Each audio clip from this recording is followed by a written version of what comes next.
Is there one of those places that has more stuff happening, or is it just kind of? I think, dude, this is whole house. I'm telling you, like, Okay. I had a really, like, I got dizzy and I almost was losing consciousness up there. Like, it was weird.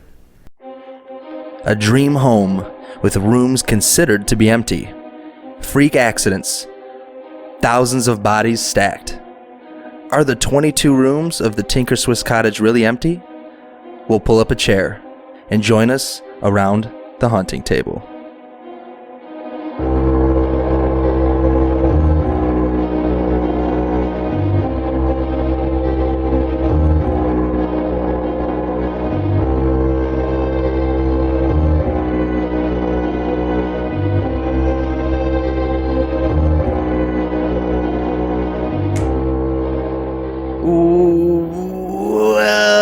Welcome back, everybody. Episode 3 of The Haunting Table. Episode 3, boys. We made it. We said it last week that we made it, but we're on to 3. 3? We are Yeah. here. I actually said I was going to retire after the second People episode. didn't expect us to make it past 1. I Here know, we are. those haters. At 3. Those haters. But here we are. Hate is gonna hate. How we doing, everybody? Hate. Good. Well, my name is Jake Woods. I'm accompanied by my good buddies Tyler Carell, Carol. I knew it was coming. Tyler Carroll, how you doing? I am doing great. Great. Got a little bit of headache, but that's all right. We're going to power through it. We're going to power through it. And Anthony Adamson. Hello. Why, hello there. Hello. That's it? That's what you got? Yeah. Hey, guys. Hi. Well, anyway, thank you, everybody, for joining us again today for episode 3 of The Haunting Table here at the Tinker Swiss Cottage. Episode 2, we were a little bit closer to our hometown at the Sterling Theater. That was a lot of fun. If you guys haven't listened to that, go to episode 2 and give that a little peeky poo. But for now, we're in episode 3. Thank you so much, everybody, for your support so far. If you are new and you haven't heard episode 1 or 2, go ahead and give those a listen. And also, go ahead and give our social medias a check. We have Tinder. We have Bumble. Swipe right, swipe right. Not even a joke. I have a Tinder account set up, and in my bio, he is single and ready to mingle. So swipe on down. In my bio, I actually have check out my podcast, The Haunting Table. Hashtag shameless plug. Yeah, right? Honestly, there's when I was swiping through there was a lot of people. There's a lot of girls. It's like, I like podcasts. Well, hello there. That's the one that's well, I got a podcast for you. This is my cue. That was a definite swipe right by me, by the way. That's a super like right there, just for the plug. Really, that's all it is. Honestly, I got 2 lefts. 2 super We should likes. make a haunting table like Tinder and have it just be our Just, logo. I'm so down. Let's do it. I'm so down for it, dude. Let's do it. Please, everyone, swipe right. Swipe right on The Haunting Table. But no, our real socials are Instagram and Twitter, which is haunting_table. Give that a check and, keep up to date with what we're doing, what we're posting, and when it comes out. Also, you can head over to our email address, which is thehauntingtable@gmail.com, to send us any sort of leads you have on anywhere you want us to check out, any buildings that are haunted, that have some history behind it, that you can get us into, and give us a night to do our investigation. That would be greatly appreciated, because it's not all about donating money. Sending us information that can get us somewhere to do an investigation is, I would say, sometimes even more valuable than money. There's a disclaimer that I will say. Okay, what? If you have a location that you want us to investigate, we talked about this earlier. Can you? It's got to be something that you or maybe you've heard somebody see something, experience something. Being in a building that feels creepy is not haunted. Okay, unless like. Okay. Just because you turned the lights off and then felt weird, that's... Yeah, literally, okay, what happened when we were Neanderthals and when it got dark, we died. So people have an inherent fear of darkness. Yeah, it happens. You feel creepy. When things get dark and you don't know what's going on, it's just a natural reaction. Yes, animals will kill you in the dark, so you feel like something's watching you. Evolution gave us the feeling of being creeped out while it's dark. So if you are in a building and it feels creepy, that doesn't mean it's haunted. Just, go ahead and keep that to yourself. But we appreciate it anyway. But yes, head over to our email address, send us any information about even podcasts or anything like that. And if you are so inclined and feel like you want to help us out financially, paypal.me/thehauntingtable. So anyway, I feel like that's enough, right? Is the Patreon set up yet? No, we are working on a Patreon. So Okay. Future plug. Future plug. Yep, future plug Patreon. We will have more info on that one with the next episode. So it's in the works. So Yeah. Hell yeah. Yeah. So anyway, with that being said, we should probably get this disclaimer out of the way. The turd. The hot juicy disclaimer turd. I feel like Jay wasn't gonna say it. I wasn't. I forgot about it. I got you, bro. I got you. That's my boy right there. But yes, I do have a hot juicy disclaimer turd to drop on your chest real quick. First and foremost, we are not professionals. We're not professionals in honestly anything at all. I'm not a professional in audio. We're not professional ghost hunters, ghostbusters. Or ghost nutters. Yeah. We won't say it as much as last episode, we promise. Maybe. Promise. We'll see what Maybe, happens. I don't know. We'll see what happens. We are kind of wild hairs here. Yeah, we're wild boys. Couple ghost boys. A little bit of ghost boys. Just a couple of ghost boys. Ghost boys. We decided to be a ghost boys. Ghost boy 1, ghost boy 2, and ghost boy 3. Does your throat hurt after? It does. After a while, it does start to hurt. But yeah, we're not professionals. The only thing that I'm a professional idiot. We got Tyler over here as a professional troll, and then Anthony is actually a cop, so he does things with his time that is useful. But yeah, other than that, also, if you listen to us wherever you listen to your podcast or you watch us on YouTube, and you like where we're at, and you want to do something like this, awesome. But get permission. We do not condone or advertise or want you to trespass anywhere. And if you do and you try blaming us, no thanks. Nope. You're an idiot. Yeah. Have fun with that case. Play stupid maybe games. I'll be the one that Yeah. arrests you. So Yeah. please don't. I don't need the paperwork. Just please be good. Yes, if you like what we do and you want to do what we do, awesome. More power to you, but get permission first. But yeah, and then Anthony, what was the last disclaimer there? Wasn't there one more? I always forget the third disclaimer. Oh yeah, Respectful. Respect, yes. Yeah, because we're not respectful. Actually, we're trying to be respectful. We're very we joke around. We're goofballs. We're a couple idiots. But when it comes down to it, we respect the building we're in. We respect the spirits that may be here, the families involved with any of the stories, anything like that.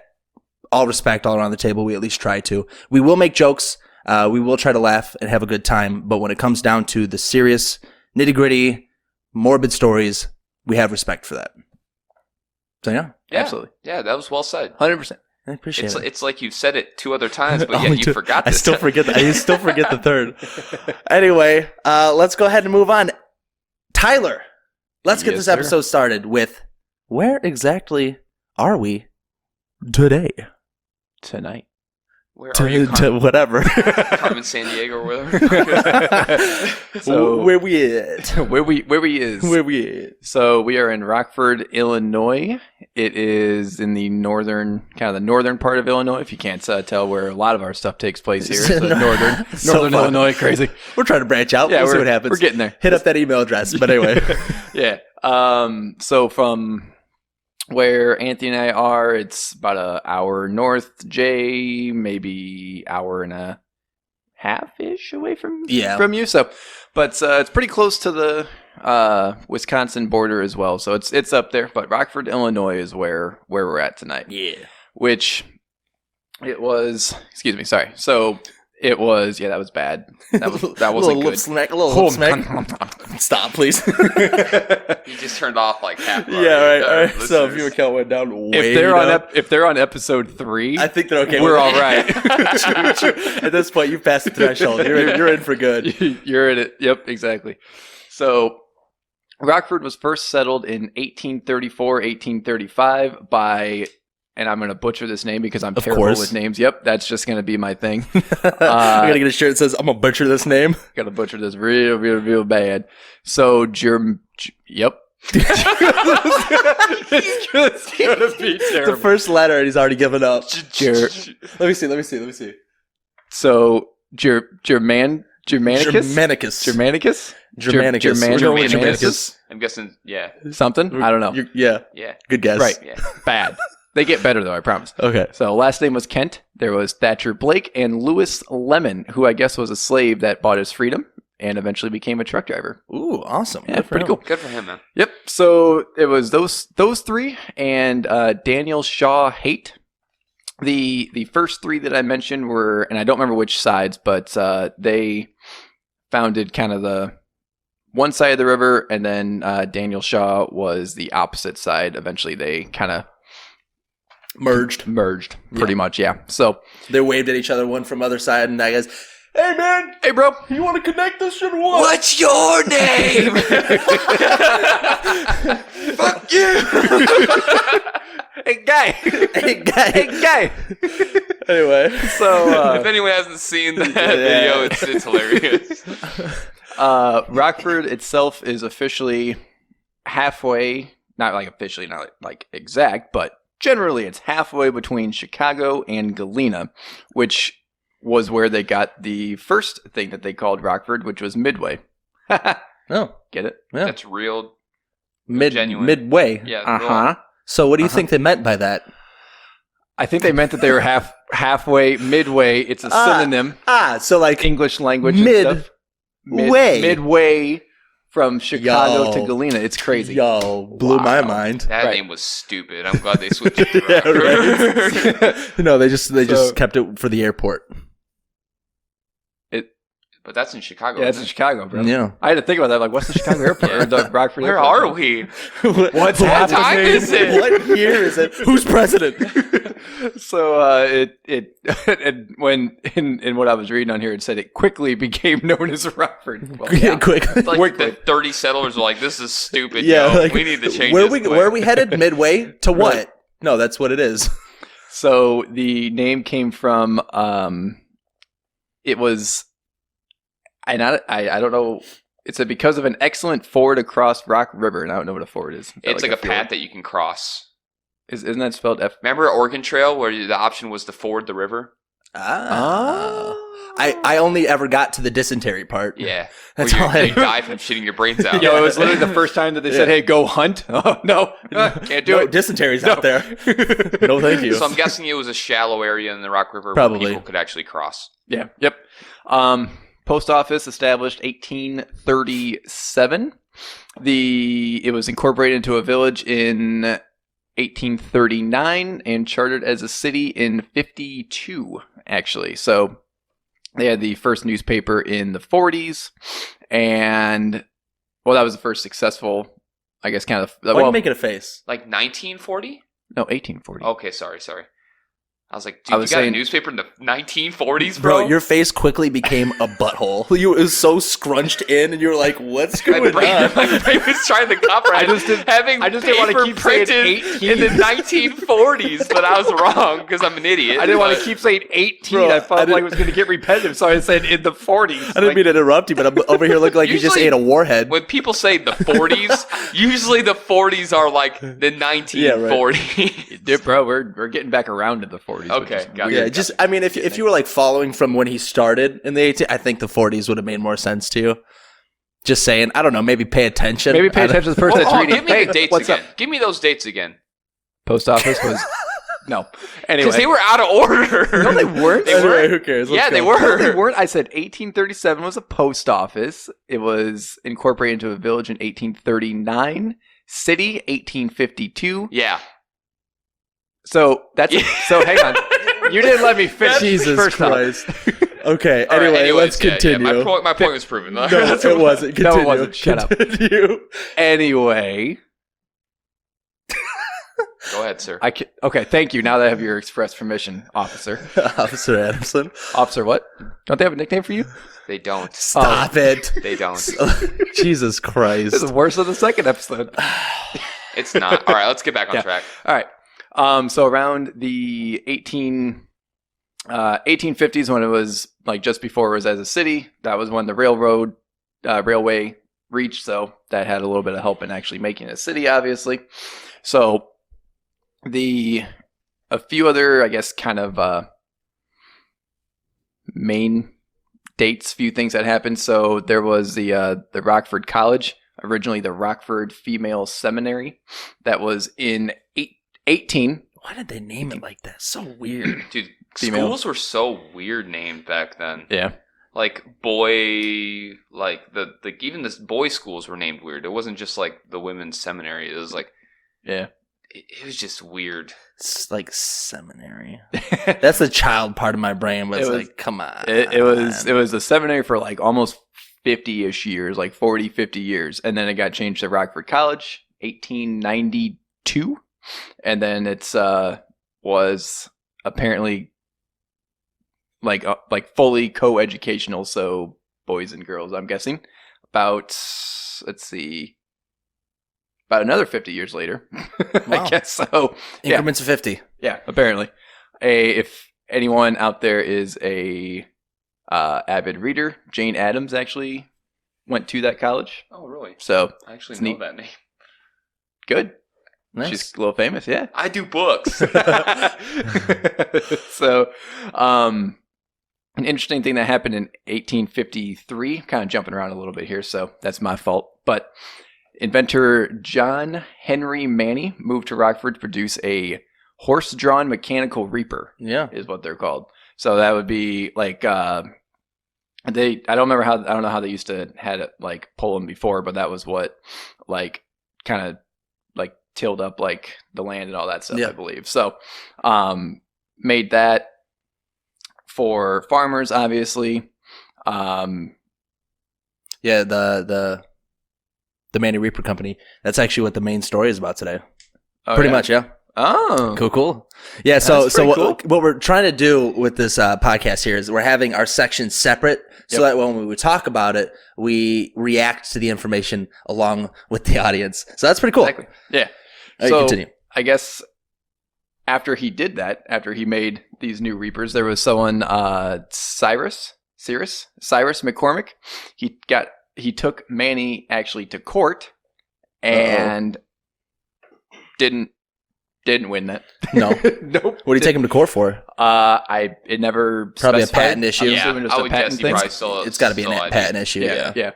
Which was fun. It was ironic because this was after Manny sold like 6,000 machines. It's Right. like, Well, that's usually Hang on, let's that's kind of a trend throughout history. When Right. somebody sells something that's making a ton of money, somebody tries to copy it. I dreamed that like 3 years ago, bro. Here's my dream book. Yeah, it's right dated here. It's right here. It's dated. He misdated it the wrong year. It's He actually scratched it like- out. scribbles it out, changes it later. Scratch out the See? date. Duh. See, but that's just because I remembered it like right after. Yeah, no, that's been a trend throughout history. Someone makes Yeah. something that's successful, somebody else tries to copy it. Exactly. Tesla and Edison. Yep. Literally. Yep. So the first citywide public school district was in 1884. They had the Rockford Central High a year later. They afterwards did all the kind of, I guess I would assume, like elementary schools made out of brick and everything was after that. So the they were these schools, they were like multi-tiered, multi-leveled, all that kind of stuff. So I guess they were pretty good size as all these other schools. Nice. So yep. The Chrysler Corporation came in. We're kind of skipping forward a little bit. There wasn't a whole bunch of insane, crazy stuff that happened. Aside, so I'm kind of skipping over like World War II Yeah. and all that kind of stuff. So because a lot of people know about that stuff, so we're not going to get too much into that. But Yeah, Rockford's big place. Yeah. So a lot of the main town stuff. history. We'd Yeah. be having like 6 or 7 episodes. Yeah. just on town history. So we're just kind of Yeah. hitting the main points that we found, or Tyler found most interesting. yep. So Chrysler Corporation came in so we're going pretty far, like I said. So 1963. Okay. That was when their assembly plant came and gave just all kinds of jobs. It was like probably the number one employer in this area now, for sure. I think you can see it from the yard if you walk up a little bit from right where we're Oh, at. really? Oh yeah, Mhm. that's cool. That's awesome. So Big. yeah. I'm just gonna kind of read this just sort of word for word because I took it from the website. And so 1989. I guess there was a group of concerned citizens that began efforts to eliminate segregation, racial discrimination in the public school system. There was other events in this period, so that's not that long ago, by the way. Yeah. So 89, yeah. Yeah. 40, about 40 years. Yeah. Well, I guess like 30. That's something, still 40. insane. That is. Yeah. So a few other quick events in the period is Rock Valley Community College. They established the establishment of the University of Illinois Chicago, so UIC, health sciences campus on Rockford, creation of a local campus for NIU. I guess I didn't know that was a thing. Because where's NIU at? Isn't that like It's NIU? DeKalb. DeKalb, Is it Iowa. DeKalb? Yeah. So I guess they have a kind of a Campus, a mini section, campus here. mini campus up here. Okay. Apparently, that was It's a cool. franchise, I guess. Yeah, pretty much. Right, exactly. Like a Yeah. Subway. Yeah. So we just franchised it out. I'll put that up We there, use why your not? name. Yeah. Yeah. Okay. Yeah. Yep. They had Civic Center. There was emergence of the city as an important regional healthcare, entertainment, and financial center. And then Rockford is the third largest city in Illinois. As of 2016, 147,651 people is the exact population. Damn. Damn. There's A little few bit people. bigger. A little bit bigger than Sterling, where we were last episode. I would say. Nah, they're pretty close. Like I think on the sign, Sterling says 15,500 and Or Harrisburg. Yeah. Let's. Yeah. Let's not start that Harrisburg, fuel, No. yeah? No. So Yeah. a lot of people here. It's a lot, Awesome. a lot of people here. So Does that wraps that up? Cool. Pretty much, yeah. Welcome to Rockford, everybody. Yeah. Rockford, Illinois. Now, it's Midway. Midway. Well, now that we know where we are, what are we in? I always say that like that. It sounds weird, but I feel like it's right. Right? What are we in? We are in the Tinker Swiss Now that we Cottage. know where we are, where are Wh- we in? where- what are we? What where are we in? We do the English language well. Yeah, we're doing this is all the audio, and we can't speak properly. literally. If you're looking for a hot garbage podcast, That's that's where you this found is it. it. This is it. All right, but anyway, we're in the Tinker Swiss Cottage. Tinker Swiss Cottage was constructed in 1865 is when the construction started, and it was completed in 1870. It was built as a personal residence for and by Robert Tinker, which we will get into who that is here in a little bit. But the house has a staggering 22 rooms. That is a lot of rooms. Why would you ever need It's that not many a rooms? cottage, it's a freaking mansion. Yeah, I don't know. Right. It's built in the classic Swiss cottage style. So I guess that's why they call it a cottage. From check speaking with Norwegian. Sam, I think the Swiss architecture. There's like I think there's like a word in like Norwegian for like mansion. I forgot what it is. But the cottage actually comes from English Cheese? descent, like English descent from like like Great Britain and stuff. And part He of the doesn't think- family, I know. Yeah. part of the family came from English descent, and that's why they gave it the Right. cottage name to it. Cottage. But yeah, so it was built with the Swiss cottage style with limestone bluff overlooking Kent Creek, which is right behind us. Pretty cool. Yeah. The cottage is most known for its interior design, such as the high ceilings, which are pretty cool. And they've got those doorways, those thresholds that a lot of these older style buildings had these windows that are above the doors that have a little metal bar by the trim that you just push it up and it opens it up. Cause I mean, this was back before central air. Yeah, So what they would do is they would just open up those windows because heat rises and it would help circulate air throughout the house, which is pretty cool. I used to live in a house that had those. We would open them up all the way and then climb through them. And that's what we did. I don't know why. Did you fall? Oh, all the time. And that explains a lot. Yeah, directly on my head most yeah, of the I was time. gonna say, it explains a lot, dude. That brain trauma, bro. Yeah, most of the time was directly on my head. So I'm the only person here who hasn't like gotten hit in the head multiple times. Yeah, Oh, so, yeah. so in other words, you're saying is we have an excuse. Yeah. Yeah. I'm just an idiot. I'm surprised that from the football that I'm not drooling on myself at this point. Not yet, but you will be. It's close. It's Yeah, coming. You will be. You forget stuff so often, you're eventually going to forget how to close your mouth. I guarantee it. Yeah. And I'll start shitting my pants. So will you take care of me? No. Yeah, of course I Okay, will. all of right. I course. was You about have to a wife say, for that. We're the ghost boys, dude. You're You're not ghost gonna boys, take care ride of or me? die, dude. I will wipe your butt Thank you. I for you. I appreciate it. promise you. Thank you. I love you. I'm not gonna wipe this. Anyway, it's also known for the angled roof. In the front, it's pretty cool. It's got like this. What would you consider like the the entrance area there. The glass, like, yeah, the glass. What would that area be so called? it's like a sunroom porch, pretty much. Yeah, like it's really cool. The roof itself is all glass, like Yeah. it's glass panels. Yeah. Yeah. And then there's also, it's known for the spiral staircase back here by the 2-story library. The spiral staircase, the handle area, it was all made out of one piece of wood that he, I guess, over time got it to warp into a spiral shape. That's out of my expertise. Patience beyond belief. Yes. To be able to do that. Right. Exactly. And it's all symmetrical and even and level. I would. If you want to take a look at this this library, obviously go to our Instagram. Yeah, we're gonna have pictures. Yes, we'll have pictures. But to describe it for the listeners, think of as generic, like 1800, not generic, but like one of those movies where it's like a huge, library. The common look. The common look where you see the guy sitting there reading a book, smoking a pipe. And he's got like balconies above him. Oh, in dude, his it's library. so beautiful. It's cool. Generic pictures. was completely the wrong word because it's not generic at all. It's phenomenal. Yeah, we'll have pictures on our Instagram, hunting_table. So go there, take a look. We got a bunch of them. Shameless plug. Shameless plug. I don't know if it's a shameless plug when it's on our show. It's still shameless. Doesn't matter. I still like saying it. Shameful plug. Anyway, yeah. So and the staircase was built by Robert, who built the house. Which is awesome. Mm-hmm. And then so cool. Also another cool thing about this house is most of the items and stuff in here, furniture, all this is stuff that belonged to the family. Pictures, furniture. There's self-portraits in the other room that are super cool to look at. That one of them, Robert painted the one over in the foyer area there, right?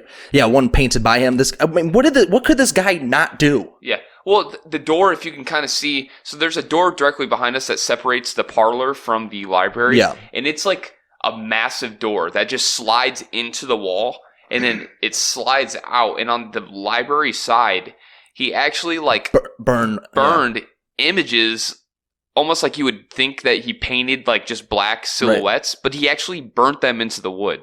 Like, what the heck? Like, that's absolutely crazy. What? I wonder if it has to do with the fact that at that time, they didn't have like technology to take their brain power away. You know what I mean? Like, weird to say, they didn't have like video games and TVs to sit down. They actually had time to sit and learn different things. What are you going to do? You're going to sit around and talk with your family. Yeah. Or you're going to do stuff. You're going to make a spiral staircase out of a single piece of wood. It's what you did. You broke your back working, and then you came home and you broke your back working. It's like all you did. And now I break my back leaning over for my Xbox controller. Yeah. Such a hard life. Such a hard life we live, man. What a loser with his Xbox. But yeah, so like about 98% of the items and belongings in here belong to the Tinker family, which is pretty cool.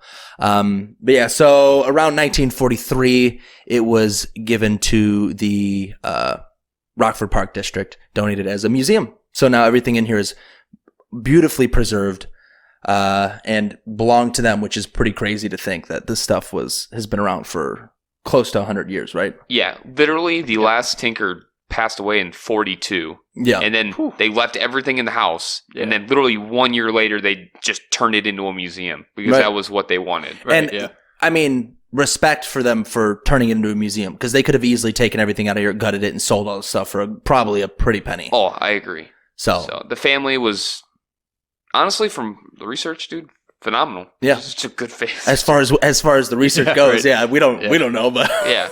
I mean, and from what we could find, they seem pretty cool. Yeah. But yeah, so let's dive into. So that's kind of the backstory of the building.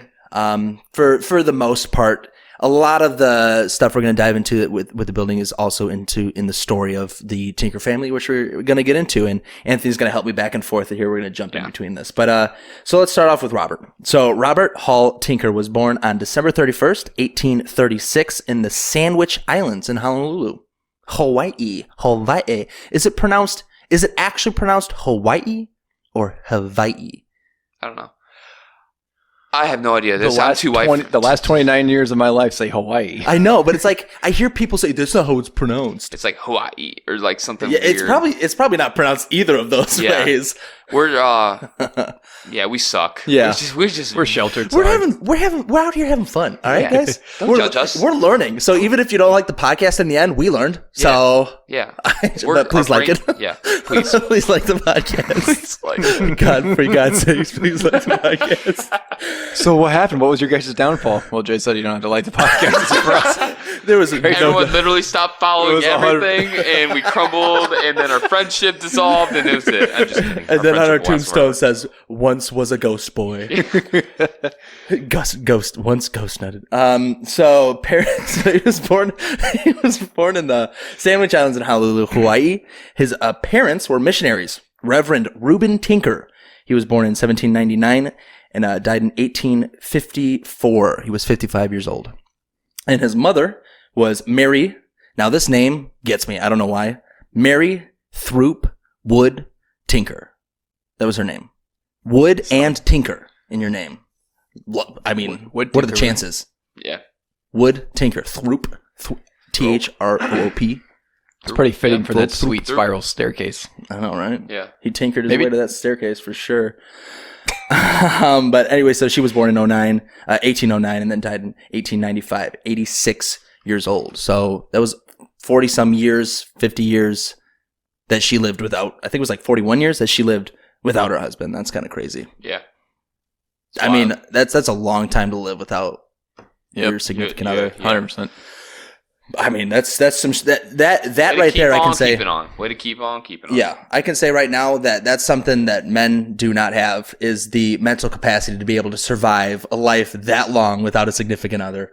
Women have this mental fortitude that men just for some reason don't have. We're trash.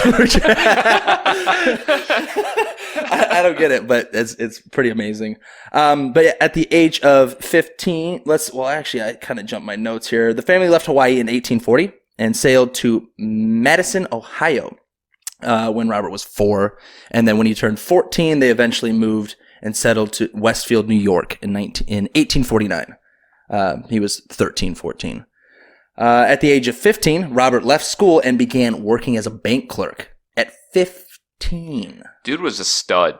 A Yeah, he was. stud. 15, he's like, there's nothing you guys can teach me. I'm out. I'm gonna get money. I can't I'm even gonna count get at money by 15. myself. He 15 left school. I mean, I guess it's hard. The times were different, but even still, 15. Can you think of one 15-year-old that could leave school and become a successful bank clerk? I mean, the 15-year-olds now are different.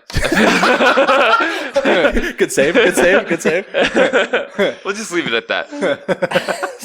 So in other words, no, they're not doing that. No. Moving on. Anyway, so yeah, bank clerk at 15, pretty insane. In 1856, so he's working as a clerk at a bank for about 5 years. Turned 20, 1856. William Knowlton, the business manager for the wealthy Mary Dorr Manny of Manny Reaper Company. Manny Reaper Company. which plays a huge part in the rest of the story. Yeah. Crazy. Of the Manny Reaper Company, William Knowlton, but not the decorated 4-star Army general and superintendent of the U.S. Military Academy who died in 2008. Not that William Knowlton. In case you were wondering. Why you gotta show up? Why you gotta show him up, bro? He's like, I'm a manager for a big company. Well, But you're not like a U.S. general 4-star general, though. See, the thing is, I knew you guys would be I said William Knowlton. I knew you guys would be like, what? The same 4-star? Yeah, the same one. US Yeah, exactly. Duh. The That's superintendent of the exactly US what I was thinking. Of course. He died in 2008. Yeah, of course. If you can't, see, you guys can't see, my mouth is gaping wide open right now because I But have it no always idea is. what it's talking about. That's the head injury. His mouth is gaping wide open all the time. That's his main source of oxygen. Is his mouth being Just a wide. mouth breather. Please stop. I'm gonna mute your mics. Anyway, but yeah, so William Knowlton was visiting his brother in Westfield and saw Robert at work. So I'm assuming somehow he came across him. He went to maybe the bank he was working at and was impressed with his work he was doing there. You know, at 15, 20 at this time. at 20. At 15, can you imagine, dude? He's still either eating a Lunchable, like doing people's taxes. He's taking the crust off the sandwiches. Spread the little sauce packet. Well, you know, it really saved you fiscally for this. It's like, you legally can't drive yet, but here's $10,000. Invest it for me, please. Where was I? But yeah, he was impressed with him. And so when William Knowlton returned home to Rockford, where he lived because he worked for the Manny Reaper Company, he ended up sending Robert an offer letter to come work with them at the Manny Reaper Company. I'm going to say Manny Reaper Company probably 500 times in this episode. MRP? MRC. The MRC. Yeah. Pumpkiny. But yeah, so Robert accepted, arrived in Rockford that year, later that same year, later in August, mid-August. So Robert gets a job offer from another company while working here for the Manny Reaper Company. Everyone wants him. Jesus What Christ. happens when you're a 15-year-old bank clerk? When you're a stud, you're a Bro. stud, Yeah, bro. right? Like, come on People now. know. They know. You know They what's see up. that No. swag and they're like, okay, I need that guy Let me running my get a company. piece of that. All this is happening while this guy is 20 years old. I was 20 years old and I was like, yo, in a year I could drink beer legally. What was I doing at 20? Probably living in my mom's basement. Drinking beer Yeah, I was illegally. actually living in my mom's basement. Yeah, literally living in my You mom's basement. literally were living, Yeah. but you had a setup there, dude. Dude, it was an apartment. His mom's basement was awesome. There was like Kitchen. 3 rooms down there. He had a living Two room, bedrooms. 2 bedrooms, a kitchen, a bathroom, A walkout porch. a walkout porch with a hot tub. Bro. Can I get a hot tub? bro? Your house was awesome. Yeah. Wow, Good you're time. cool. All right, move on so I can feel better about myself. times. Jesus. Oh, my God. But anyway, so he gets a job offer from another company, but Knowlton was like, nah, son, stay with us. We got this. We're a team. We're a dynamic duo. So they end up forming a partnership to sell the Manny Reaper Company, but eventually Robert later becomes placed as in charge of the company, Manny Reaper Company. Well, yeah, so that's where that comes from and how Robert's involved with the Manny Reaper Company. But there's now the whole entangling love stories that we're going to get into here. All right, so let's see. Oh, nice. I'm listening now. Well, yeah, It's man, my kind of podcast. 20 years old. That's crazy. 20 years old. I know. This is I'm good. jealous. Robert, Jealous. I know you're here, dude. Good job, man. Good job, man. Just seriously, like, you're good a real work. dude. You're a real dude. You're one of the work. real ones. You are one of the real ones. But so John and Mary Manny. So this is the Tinker family kind of origin story where the Reaper company, the Manny Reaper Company came from was John, like you mentioned before, and his wife Mary Manny. John Manny develops the Manny Reaper and becomes wealthy off of the Harvester, of course. I almost didn't put that in there, oddly enough. I'm glad that I did. Like, that was Yeah. one of the ones that was on the chopping block, which It linked up. I was like, you know what? No, that's cool. It's a farm area. We're gonna keep that one in there. Like that. Yeah. That's neat. And like I said before, the reason it's kind of cool that we came across this thing is because we do our research separate. Yep. We'll send each other notes eventually, like me Yeah. and Anthony will, but Tyler does all the town history, and we keep our story separate from him. Yep. So he becomes wealthy. John becomes wealthy off the Harvester, and then they move to Rockford, which is where they then build the rest of the empire, the Manny Empire. John passes away eventually from tuberculosis, and then Mary inherits the company. But because she's a woman in that time period, she wasn't allowed to run a company. Shame on them. Shame on them. Glad that's different. Yeah, so She seemed pretty intelligent. obviously she was because she picked ran it. she helped Yeah. run it, and she had a knack for like picking good dudes. Yeah. From Apparently. what I've read, Manny was a good guy, and from also what I read, Robert was also a great guy. Yeah. So she had a knack for just being a stand-up character. Just everybody here. We're just Really? gushing over everything. Real talk though, like I couldn't find like there's a little bit that we'll talk about, but like realistically, like when you have rich families, usually you have like a bunch of like dark, Or, like snotty, sinister stuck-up, kind of like, backup behind the scenes. Yeah. nothing, like spotless. Besides one kind of interesting fact, which We'll get into. We'll get into that. Yeah. But yeah, so John passed away from tuberculosis. Mary inherits the company but can't run it because she, unfortunately, in that time was discriminated against as a woman. And she did what she needed to do, and she paid a bunch of managers and people to run the company. And then the one manager being William Knowlton, not the decorated 4-star Army General. Oh, I was thinking it was. I was thinking it was. Yeah, I know. Yeah, You can so see where I was going. I did. I saw. Just want to make sure we're on the same. Yeah, okay. Same wavelength. Yep. Right But back then he goes to New York, becomes friends with Robert. That's where Robert comes from. And then let's see here.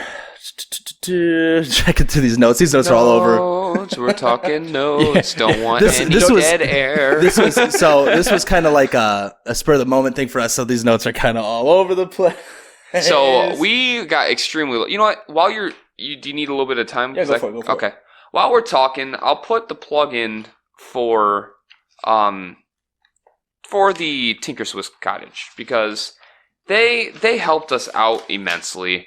I contacted them on a will because we really needed a place to get into, and that's why if you guys got any ideas, please send it to our email at thehauntingtable.com. Absolutely. Or sorry, at thehauntingtable@gmail.com. Yeah. Sorry.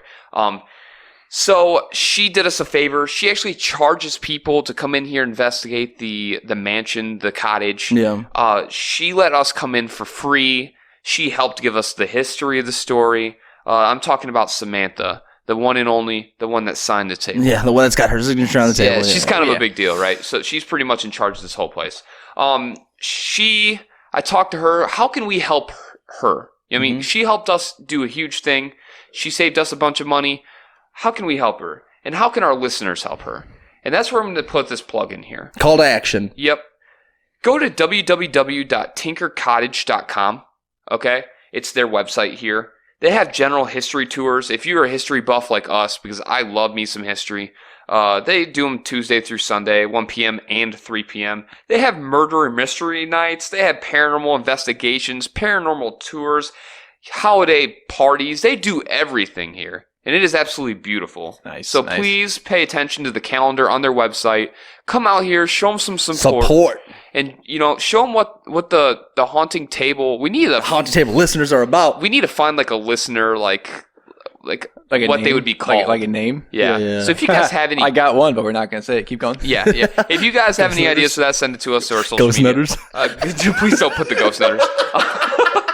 But for real, dude, Samantha and the Tinker Swiss Cottage have been awesome to us, so Awesome. please be Absolutely. awesome to them. They are now amazing. Jay is Yeah, back so to his notes. so that was, I guess, a little break for you, Alan. It's an inside joke from Find previous out episode 2. Episode 2. But yeah, so Robert gets hired, comes to work for the Manny Reaper company, and then Robert and Mary become really good friends, and then eventually Robert becomes a personal assistant to Mary. Now, in that time, war is going on. So Mary sends Robert to Europe for 9 months on purpose to get an education and network, but also does believe that she sent him away to protect him from being drafted. What war? It It was a civil war. Civil War. Yeah.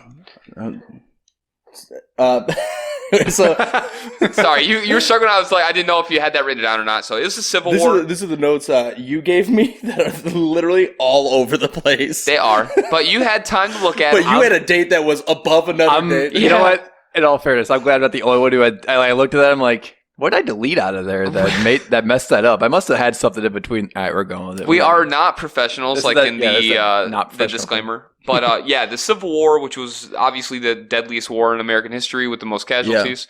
So she's trying to protect him. But so Robert comes back to the U.S. after legislation passes that people can pay substitutions to take their spot in the draft. So then Mary pays for Robert's sub, which I wish I knew somebody that cared about me enough to pay for a sub instead of going into the draft. I just imagine, like, when you're subbing out of like a sports game, you're like tapping your head, sub. Yeah. I need a sub. But that's It's crazy. like the draft, like you're getting. You're literally sending someone else in your place. Yeah. to go and probably die. Luckily, the He sub did. survives. He did. He survives. Yeah, the sub survived the Civil War. Good. So That's good. Yes. good for him. I felt like terrible. For like, hey, you want to take my place? Like that fine? Then he goes and dies. That'd be the Yeah, right. worst. That'd be the worst. That would- You literally paid for someone to die. But you know what? Jesus. Good family, So bad. good results. Good results. They got out Lucky of it. in that Yeah. sp- in No, that aspect, no but- death to the sub. So Yep. But yeah, that's good. so after all that happens, their friendship turns romantic. Oh, friendship blossom. Now, romance? remind you, this is all happening after John passed away from tuberculosis. So it's not like John's still alive at this time. And it was a decent amount of time between Yeah. the passing. So Right. she mourned, you know what I mean? And Robert being the stud, you know? Yeah, not the same come later when we talk about what happened with Robert. We'll talk about that later. We'll get there. We'll get there. But anyway, so their friendship turns romantic. Robert builds this house across from a creek for him and Mary. They married in 1870. The Tinker Swiss Cottage is complete. Around the same time, Mary was 40 and Robert was 33. So a 7-year difference. Not too bad. Not too shabby. Little cougar action there. Big deal. I mean, not really, 7 years. I still count it. Yeah. You can Doesn't put it matter. on the board. Yes. We're just gonna add that to why he's such a boss. Dude, Robert is a boss. I wish I could. I wish I was a Robert. But during the summer, they would stay in Mary's separate limestone mansion located near the cottage. During the winter, they would stay in the cottage. I'm assuming it probably got pretty warm in here. Yeah, limestone is naturally cool. Yeah. So, understandable. They, at the time, I guess they were a little too old for children. Mary's brother, Ed, and 2 nieces, Marcia, 16, and Jessie, 14, then moved into the mansion. I'm assuming, I mean, it's a big house for 2 people. Yeah. So Yeah, you kind of want to fill the 22 rooms. Yeah. Yep. So they move into the mansion. They moved in so Marcia and Jessie could be closer to an all-girls school, which back then was a lot more important. Yeah. Right. Is to keep things Educating separate. women was still kind of like, you know what I mean, kind of rare at that point Yeah. in the time. So they were moving to get into it, get their kids around what year was educated. that? This was actually I don't think I There found a was- year no, on you- that.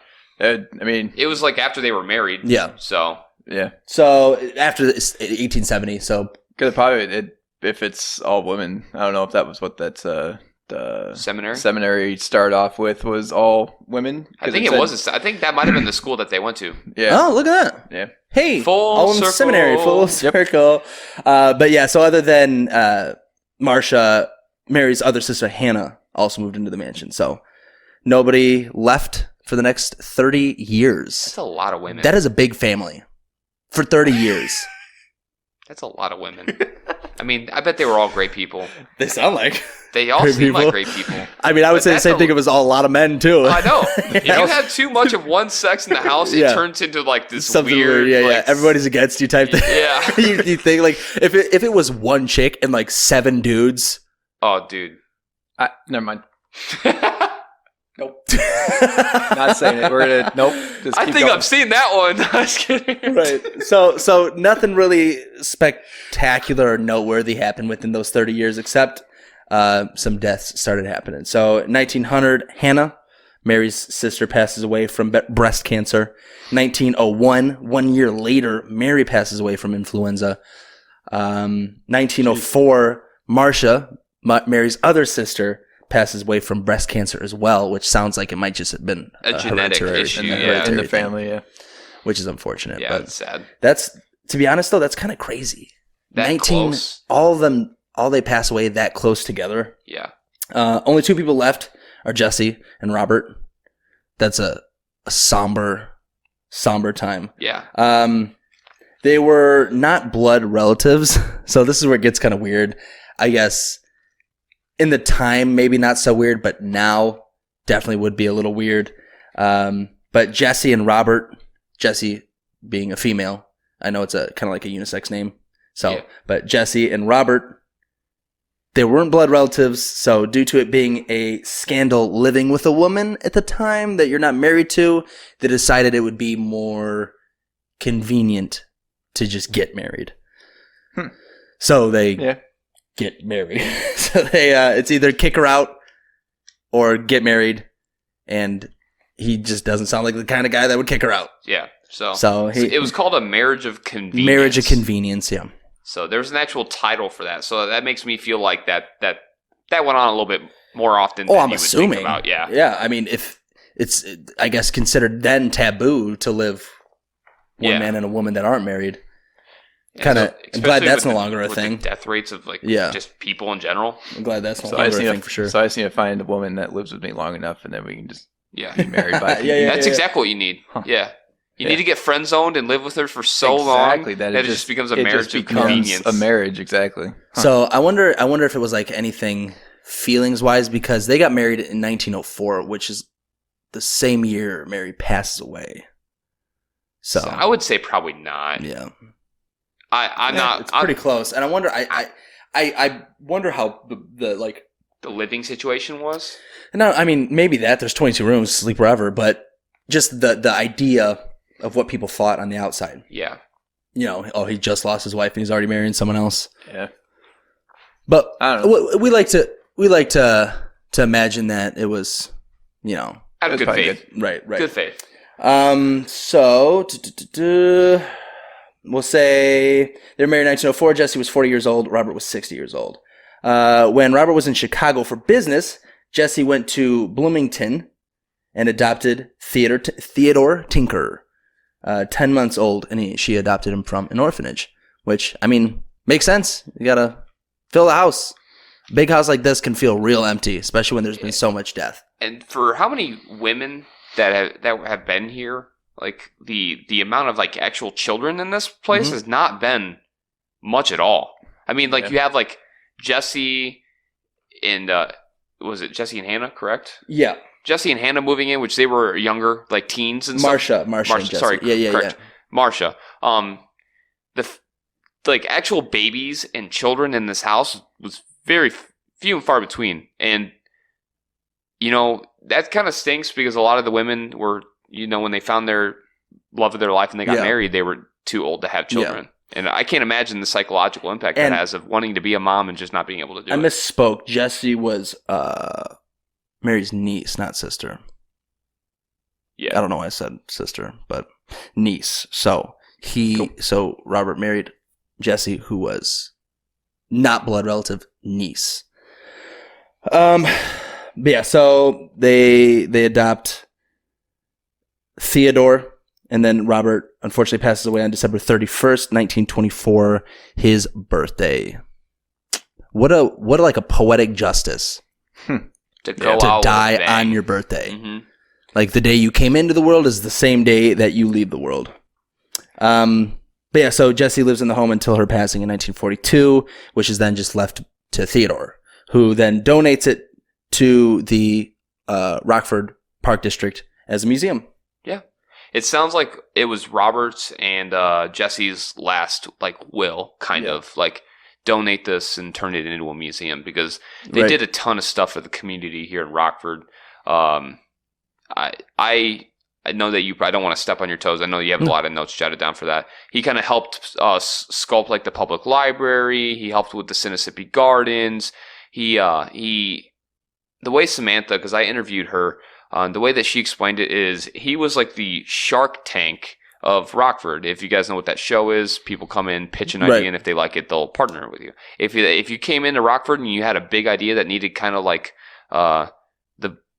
the city council or boards or however they had it back then help, he would be like, "Hey, yo, what's up? What do you got?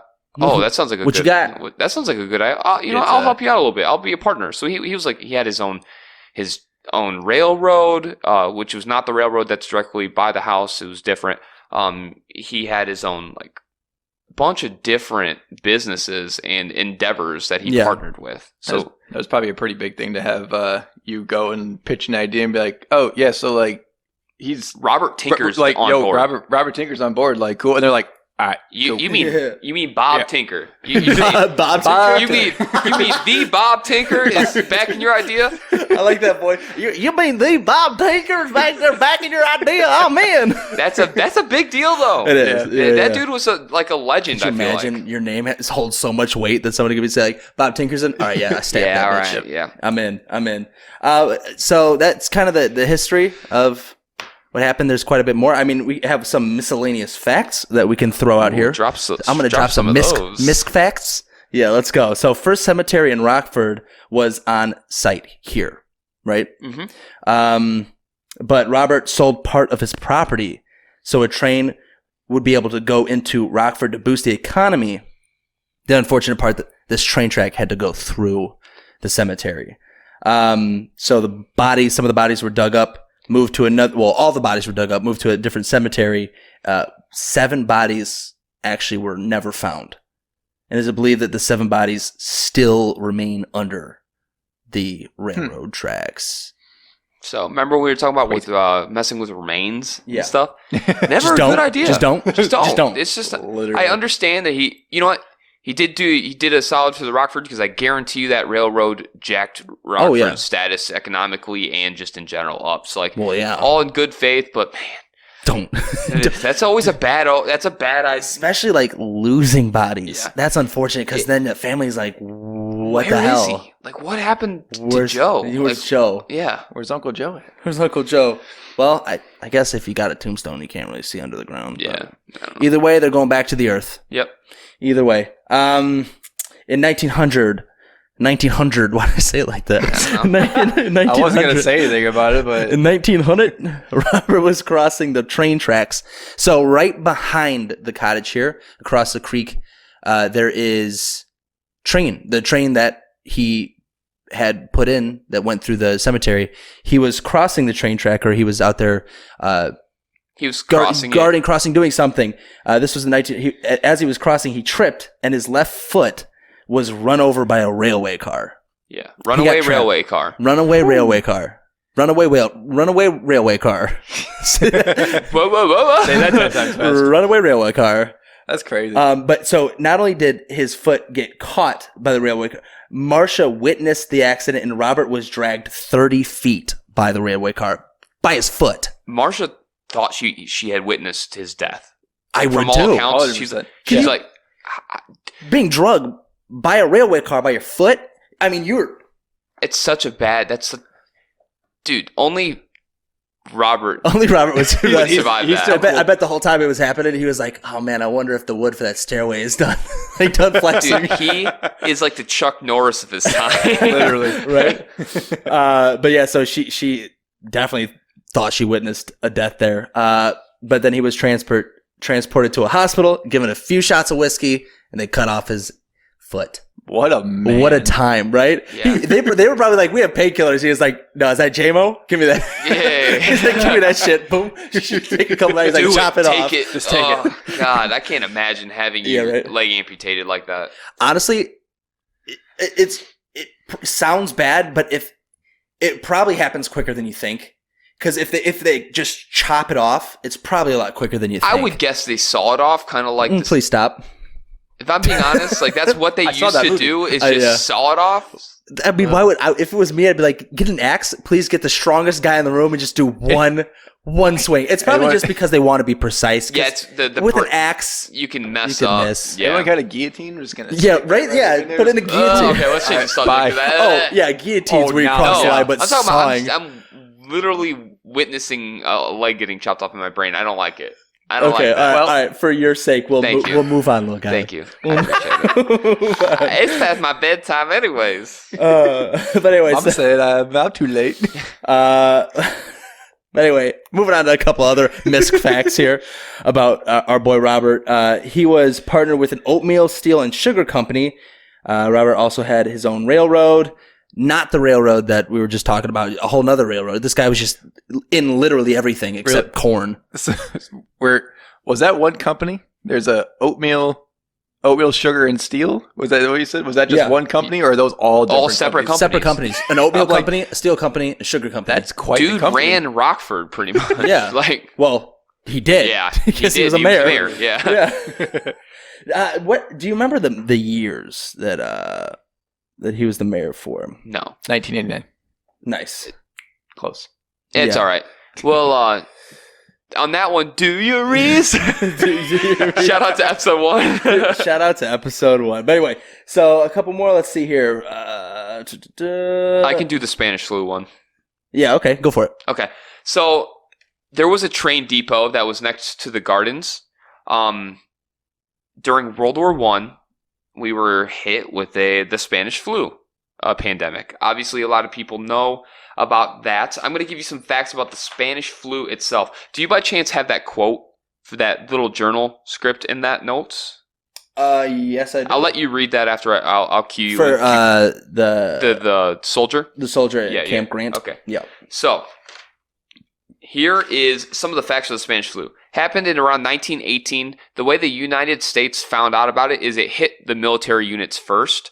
Right. And that's where they first started to see it. It was actually a form of H1N1 with an avian origin.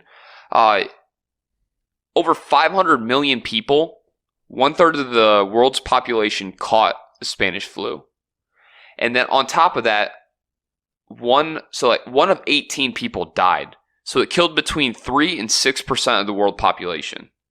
Jesus. All ages were dying. Kids, older people, it didn't matter if you caught it and you were You're gone. unlucky number 1 of 18, it's over. You're gone. Yeah. Especially back then. Yeah, especially back then. They didn't have the there was a medicine. military base here called Camp Grant. Camp Yeah, Grant. Yep. Camp Grant. That housed a bunch of military. They got hit especially hard. Do you want to read that quote for me? Yeah, so during World War II, when the Spanish influenza outbreak devastated the world, Camp Grant in Rockford, thousands died. The Rockford train depot could not find space to move the dead bodies, though. So there was a lot, and that's what they had, like piles of them. But there was a soldier, a journal entry from a soldier at Camp Grant, and this was in 1918, October 3rd, 1918. And I'm going to read it directly. This is word for word what was written down by this soldier. Dear sister, you are the first one that wrote me since I came up here that is from home. You asked me how the Spanish influenza was working up here. Well, I guess if it lasts much longer or they don't get it stopped, it will make Camp Grant look like Victor, Iowa. Whatever that means. I don't know what happened in Victor, Iowa. Yeah. Maybe it's probably more of the same thing. Probably like a really bad thing. Yeah. There is over 2,360 cases of Spanish influenza pneumonia. They are dying about 2 an hour at the present time. From your brother, Bud. So, dude, he's witnessing 2 people die an hour pretty much, and thousands of people had it. So that leads to what we were talking about here. The main train depot of the town had so many dead bodies that they couldn't transport them. So they needed another location to stack bodies on top of each other so that they could get more trains in and transport them. And they were stacked on this property in the gardens. That's wild. Thousands of bodies just of servicemen, veterans. Yeah. You know, I mean, people that gave their lives technically for this country. And it's a shame. We found the date. And the date that he was mayor was 1875. Yeah, I got it pulled up. Yeah, and then he was also a founding member of the Rockford Park District and CEO of the Northwest and IC Rail Lines. I saw something walk this way. I'm gonna take a look real quick. You guys keep talking. So I'm gonna. Yeah, I just had something like out of my vision just move. I just want to see. Did you see anything, Tyler? Like I'm 100% serious. I saw something. So I'm gonna go investigate real quick. Well, I mean that sums up everything here. Now we're going into the investigation part.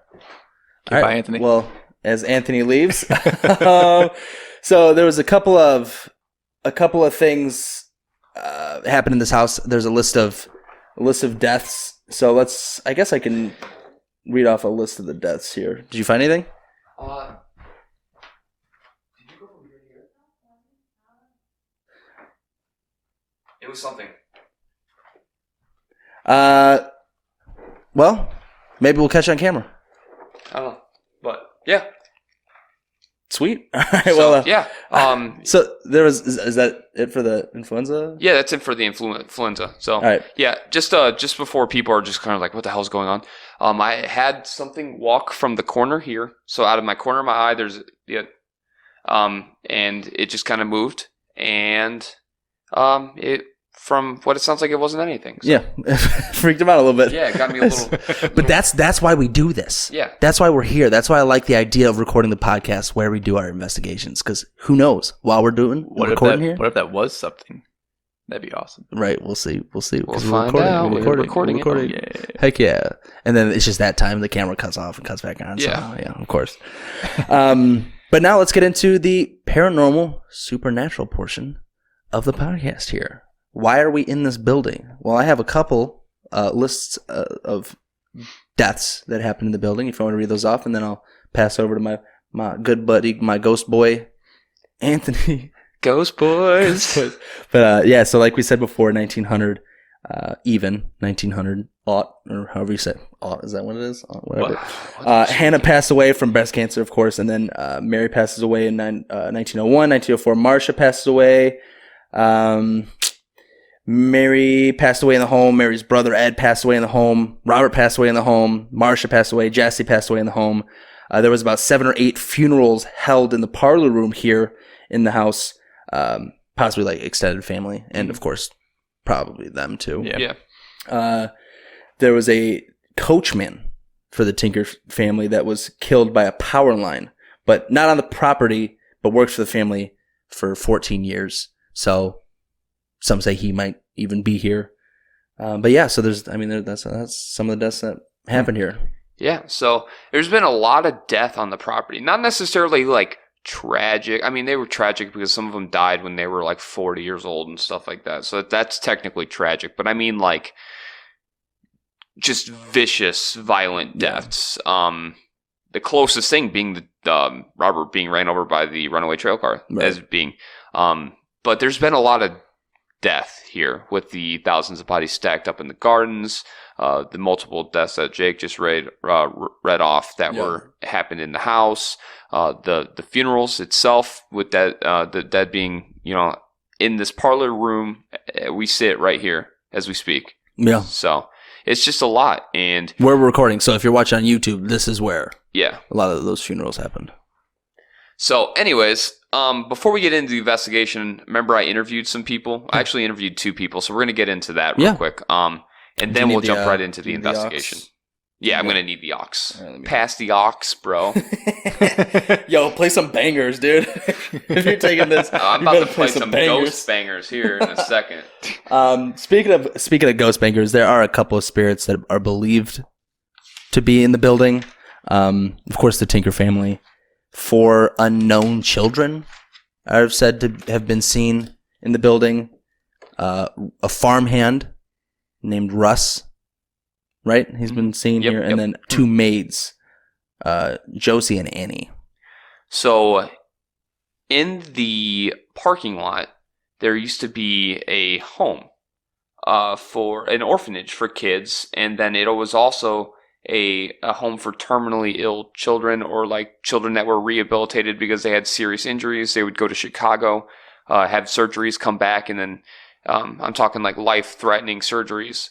And sadly, a lot of them passed away in that home on this property. And it's believed that some of the kids still kind of linger around, and there's no home there anymore. So I'm pretty sure the Tinkers are friendly enough to maybe invite some children into their house and make them feel at home. So. Robert's like, I will build you a crib out of toothpicks, and it will be fantastic.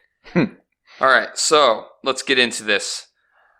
I spoke with Samantha Hawkman. I know I called Samantha out earlier for being an amazing person and kind of helping us out, but Hawkman is her full name.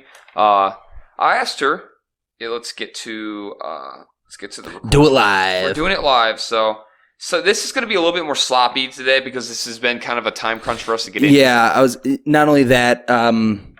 That's why we're kind of jumping around a little off our game today. Our notes, normally we print them out. Of course, today the printer didn't work, so I'm kind of trying to read off the corner of my eye out of my screen on my laptop here, and I've got literally 4 different pages open that I'm jumping between. So. But hopefully the majority of the news. Hopefully the facts are what are bringing you here. So yeah, hopefully the facts are what you got out of that, and not the fact that Tyler said 1950 before 1940. I'm so glad you guys. I thought I was going crazy. I was like, wait a second, I'm so confused. I was like, and then I also didn't read a note that you left in here where you said the house is completely completed. It's completely. It was completely completed. Well, it was done in sections. Obviously, that's the wrong proper language. At least mine made sense. I just had my brain was working great. It was finally completely completed. Let's get back into the video. We're digressing here. Let's reel it in for a second. Okay, reel her in. So I spoke with Samantha. I asked her what kind of did about. You all right, dude? I'm stroking out here. I don't know why. So I asked about Marcia witnessing Robert being hit by a rail car. Okay. Know that Marcia was upstairs in the library and she watched this incident happen. And so we know that immediately she thought he had been killed. And so we do have an EVP that was captured in the library of a young woman. When the train was passing, you can hear her go, "I don't like trains. Trains bring death." So she's talking about an EVP, which is believed to be Marcia, saying when a train goes by, when they were in the spot that she witnessed Robert getting ran over by a train, say, Mhm. I don't like trains. Trains bring death. It could be Marcia. It could be a soldier. You know what I mean? Because train, all the dead bodies. Yeah. I don't know. Right. But it's just, that's wild. There has been tons of things happening in this house. We'll talk a little bit about what we experienced after this, but the Starling Theater, you had a little, bumps in the night. Right. You saw some things. Here is a different world. Like, they embrace people being in their house, like the Tinkers, the people that I believe still reside here. Yeah. And they don't perform because they're not performing monkeys, okay? They're people. We try to treat them like people, but they like to put on a show sometimes, If they like you, which they don't, they'll call you an asshole. They've called people assholes before with the Spirit Box or on EVP. Really? Yeah, if they don't like you, they'll throw stuff at you. Like, they do not like you. But luckily, we did some things, and it sounds like they like us. Yeah, So. they don't like you. Well, sometimes they like So you. there's gonna be a video on the YouTube. What are those called? Dowsing rods. Dowsing rods. We asked the dowsing rods. we don't have the EVP of this, right? So I'll just, I actually, yeah, I don't think so, no. do you want to save it for later? Yeah, we'll save it for later. Save it for later. Okay. Okay, so I asked Samantha what exactly she experienced in the Tinker Swiss Cottage, and this is what she said. So I personally am a bit more sensitive than the average person. So I have seen Robert, I've seen Mary, I've seen one of their farm hands, Russ, who's here in the barn. I've seen, little shadows moving. I've heard Jesse say things. And so I have a little bit more interaction than I think the average person would. But, we hear doors opening and closing, footsteps, whispers, singing, humming, children giggling. There's lights that come on and off on their own. Silverware will move on the dining table on its own. The rocking chair is fairly famous. If you ever watch our episode on Ghost Hunters, you'll see it rocks fairly often, or it did when it was in the library. Now that it's been relocated to the sitting room, it rocks a little bit less often. So we have chairs that are rocking, silverware being moved, children laughing. A little bit of everything. These are wild things. Like, these aren't your normal. It's a party. It's a party in here. It is. They are enjoying themselves. They enjoyed living here, and they enjoy to continue living here. So nothing wrong with that. yeah, I asked if anything unexplained events startled her, like anything that maybe scared her, or maybe made her have to go outside and take a break. And this is what she said. Yeah, I'd like to tell people my first month and a half here was kind of like a hazing phase, where I would hear things, I would see things out of the corner of my eye. The first time I saw Mary was within the first 90 days of me working here. And so all of those things kind of startled me. As far as seeing Mary, the first time I had a group of second graders with me, so I couldn't react how I probably would have originally. I just pretended like it didn't happen and kept on talking. But as far as, having to leave the building, there were two incidences, and they were within the last, I want to say, year and a half, 2 years, and they both happened in the barn, because when I started working here, the previous director had told me that nothing really happens much in the office building or the barn. Everything really happens in the cottage. Well, as somebody who's a little bit more sensitive, walking into the barn, I knew that there was more going on here than they realized. And so I started acknowledging whoever was here. I would say, good morning, it's just me opening up for the day. This is the date. This is what we've got scheduled. And then at the end of the day, well, I hope you all had a good day. We'll see you tomorrow. And I didn't know exactly who I was. So she starts acknowledging the spirits in the carriage barn. So she gets promoted, right? And someone else takes over the location. That person stops acknowledging these spirits that resided in the barn, and some very strange things start happening when she comes back into the barn. It's like they're like, oh hey, they actually acknowledge us, and then they feel ignored. So something happens after this. So she was working there, acknowledged the spirits, stopped working there, Gets promoted, so she's no longer working in that specific spot. right? And then somebody else kind of takes over her role there. Stops acknowledging the Stops spirits. acknowledging them, and then she goes back, and this is kind of what she experiences from there. Once she stopped, he kind of went, well, hey, I liked being acknowledged, and now you're ignoring me, so I'm not thrilled with that. So then things started falling off the shelves and off the walls, and so the rest of the staff started believing me about. So things start getting worse there. Not like worse, but like more active. Yeah. Because he's, hey, yo, I'm right here. Hey, I'm here. Pay attention to Yeah. me. Say something to me. Yeah. So the farmhand startles Samantha because that's that's believed to be in the barn, and this is really what kind of is the interesting. This is the one of these two stories that like just kind of scared her or startled her to her core. Working a weekend by myself, and we had an event that night that I was going to have to set up the lower level of the barn, but I was waiting until closer to the time, and I could hear him working down there, whether he was sweeping or shoveling or just walking around. I knew there was something going on, and I just kind of ignored him. I said, I'm not dealing with that today. I'm here by myself. I don't know who you are, so I'm going to leave you be. And then I had to go down eventually and set things up. So I went down and I set things up, and it was really quiet when I was down there, and I went, okay, well, you're not down here anymore. That's fine. Well, as I made my way back up to the main level, I turned the corner, and I could see him standing at the top of the stairs with his hands on his hips, looking down at me for about 5 seconds, and then he was gone. And I said, okay, you win this round. And I walked out the front door, and I sat outside for a good 30 minutes. So she sees a full body apparition standing at the top of the stairs, No. like just staring at her. Hell no. I'm done. I'm out. Yeah, I'll and that's catch pretty much y'all what she later. did. She had to go out, and she's like, I'm done. You Nope. win. I'm going to collect myself for like 30 minutes. So they end up using a spirit box there, and he calls himself Russ, using the spirit box. And then she does some research, and she's able to validate that Russ worked as a farmhand for the Tinkers. So Well, maybe he liked working so much that he's, Stuck around? He stuck around. yeah. So another one is Samantha soon after meets two maids that still reside in the building.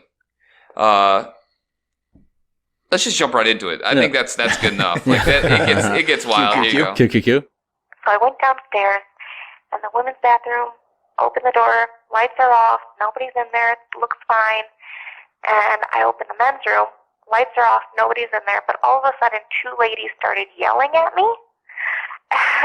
At which time I backed up and said, nope, I'm not doing this tonight. And I ran out the door, and I locked up the barn, and I ran from the haunted barn to the haunted house where other people were set. And so what we found over a couple of sessions was that there were 2 maids here that were sisters, and we do know that their names are Josie and Annie, because Robert Tinker wrote about them in his journals about, the staff that worked for them over the years. So you had the 2 maids that she believes were getting jealous that one of the farmhands, Russ, was getting all the attention. And like, whoa, hello, I work here too. Pay attention to me. She said that they were like screaming at her when she walked in. Like 2 women like screaming over the top of her so she couldn't understand what they were doing, but they were just, she walked into the bathroom and then immediately were just getting screamed at by 2 womanly voices. Like that's terrifying. Well, at least you're in the bathroom because I feel like you're about to shit. I would shit my pants, Yeah. legitimately. Hopefully, I'm in the Absolutely. bathroom. Hopefully, my pants are down. I'm in the bathroom. Right. So I asked Samantha, what do the spirits look like? And this is what she said. They look like regular people. I mean, they're not translucent. It looks like a full-bodied person who's just hanging around. And you take a double take because you're like, nobody's supposed to be here.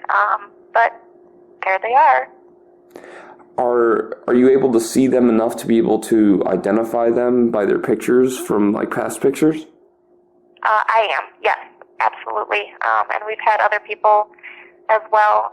Sometimes, when we have school groups and kids seem to be a little bit more sensitive than adults tend to be. And so there will be times where kids go, well, who's that lady? And you look and there's nobody there. And you're like, don't worry about her. And then they come in the barn and they go, oh, that's the lady. And then you're like, we're not talking about it, kids. Don't worry about it. But, it is very easy to identify them. When I've seen Mary, it looks just like her pictures. When I've seen Robert, he looks just like his pictures. Russ, we don't have an image of him, but I can explain and I can describe exactly who I see. So it's interesting. She can identify. They're so physically formed that she can see their face, and she's like, and kids, they'll be like, I see a lady, and then they'll be like, just don't worry about it. And then they'll go to a part that they've never even been in before. Yeah. And they'll be like, that lady on the wall, that's her, right there. I feel like when it comes to seeing apparitions, I feel like I can see an adult apparition and be scared, but when you see like a child apparition, that's like so terrifying for some reason. I don't know what it is. Yeah, I don't know. But like when you see a child ghost, it's like there's something extremely creepy about that. Yeah, I'd be scared if I saw a child ghost for sure. I don't know why, but I don't. It's weird. Kid just runs past like a doorway. It's a little kid. They don't know how to be like specifically malicious, really. Yeah. I mean, to an extent. So I asked her like what kind of clothes they were wearing, and she was saying, they were wearing like normal late 1800s attire and stuff like that. So right. I think this is gonna be the final QQQ for Samantha. I asked Samantha if there were any dark or dangerous spirits here, and this is what. Yep, this is what she said. QQ. As long as you're respectful to them, they're respectful to you. Granted, there's been one or two investigators who've come in who do speak respectfully to them, but for whatever reason, the Tinkers just don't like them, and if they don't like you, they'll just call you an asshole and not want to talk to you. But there's only been one person who anything malicious has ever happened, and he was saying these absolutely horrible things about Jessie and her being a second wife and taunting Mary and things like that and speaking very rudely to the ladies of the household. And all of a sudden he got this very foreboding feeling that he needed to get out right now. And so as he was walking out, pennies started flying at him. Wow. But they've never scratched. They've never pushed. They've never, knocked anybody down or anything like that. So the penny story was there's a specific dude that was like a taunter. He came in here. He would place pennies with specific dates on certain parts of the house.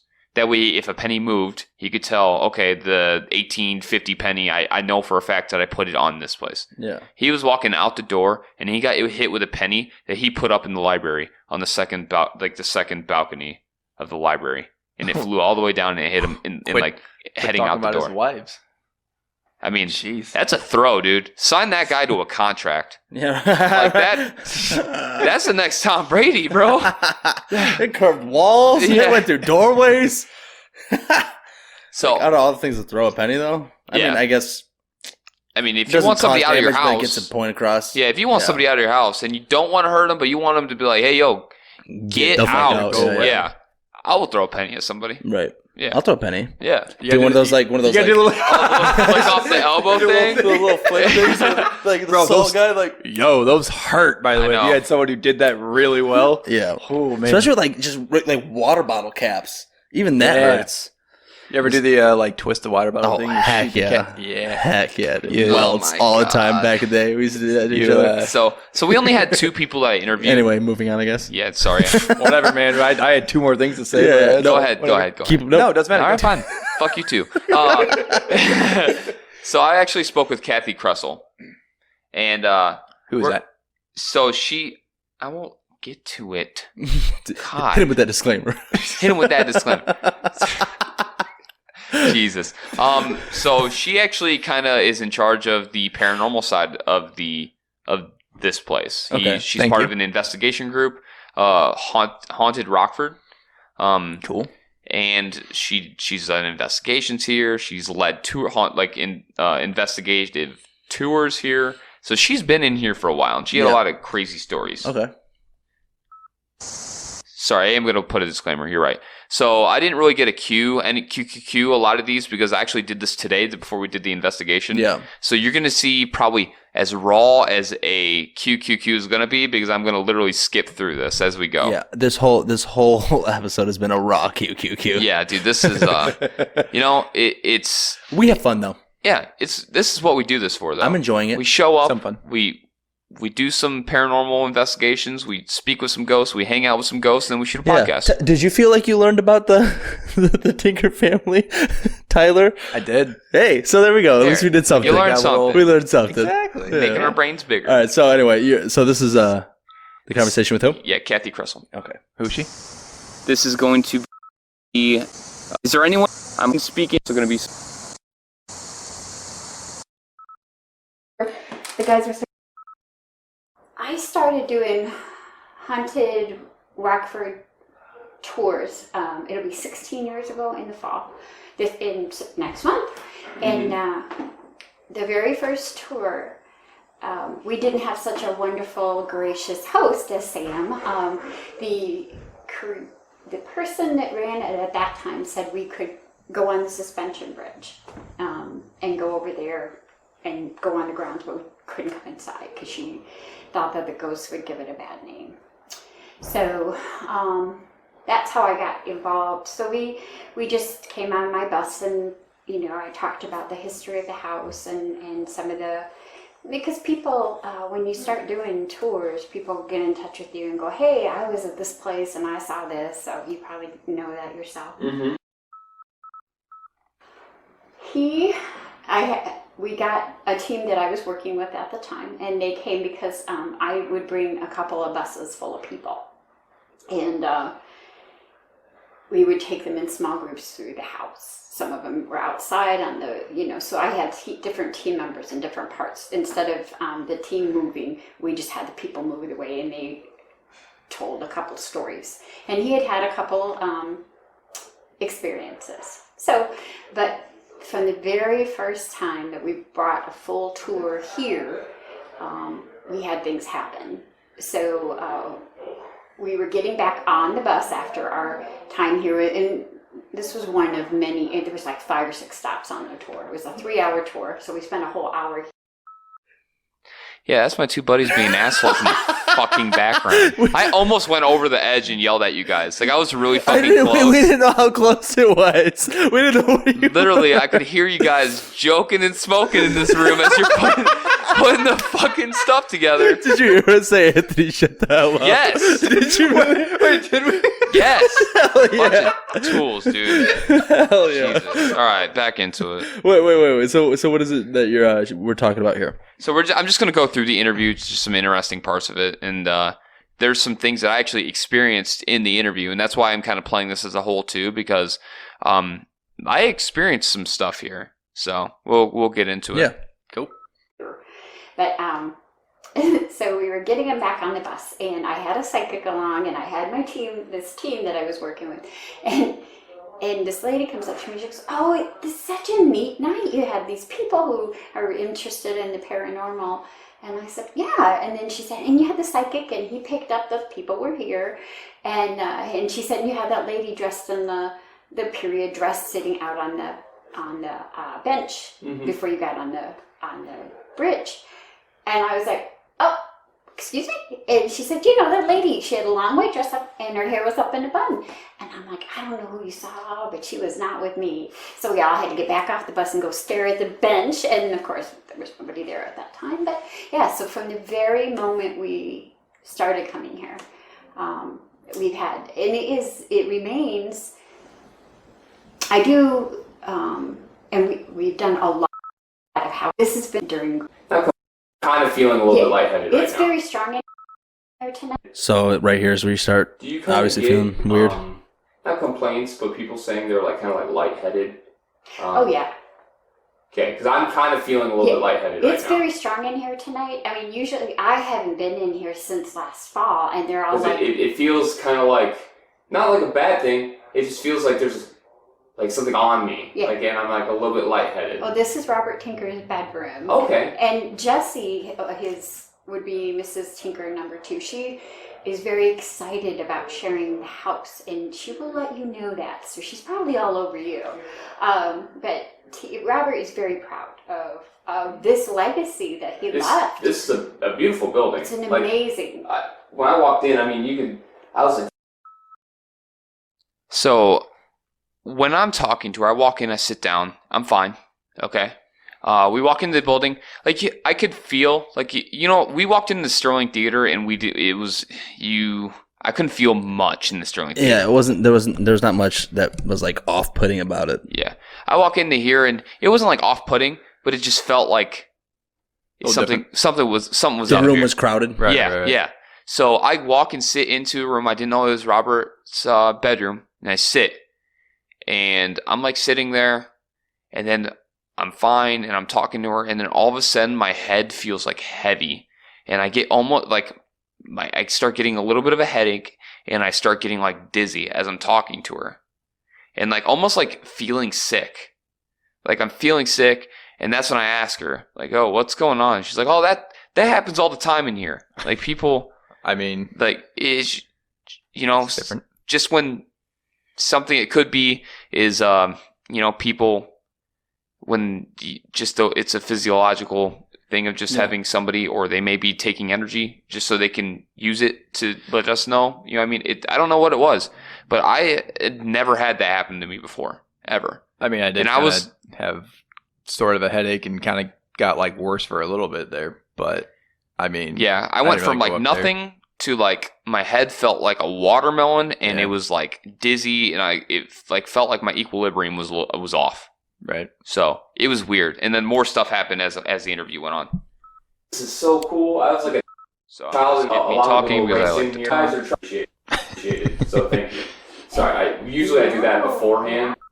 But That Renaissance furniture, you'll see parts of it, and he loves it. like I said, spirits. Some people don't like certain people, and some like. You come in, you provoke things.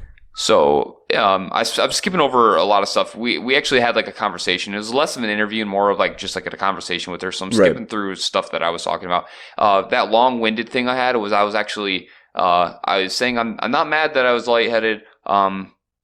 Thank you for like letting yourself be known and stuff. I appreciate the house. Thank you for being here. And I was just being respectful to the ghosts. Right. And as soon as I did that, like I still felt them there, but like the heaviness and like the lightheadedness kind of like went away. Wasn't as bad. And she kind of explained that. Alleviated.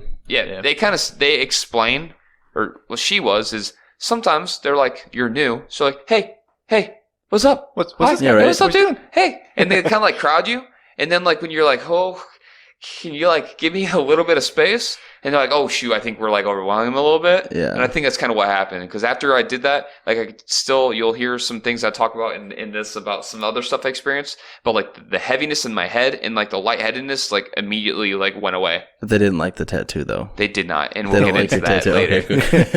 Okay. QQ. Happen, QQ. But you. So what is it you're looking for right now? We break them into small groups of 10. I'm And getting we have them into in 4 different to where locations. I start to feel But things I- happening to They me. see what's Gotcha. on TV, but they don't know what it really feels like.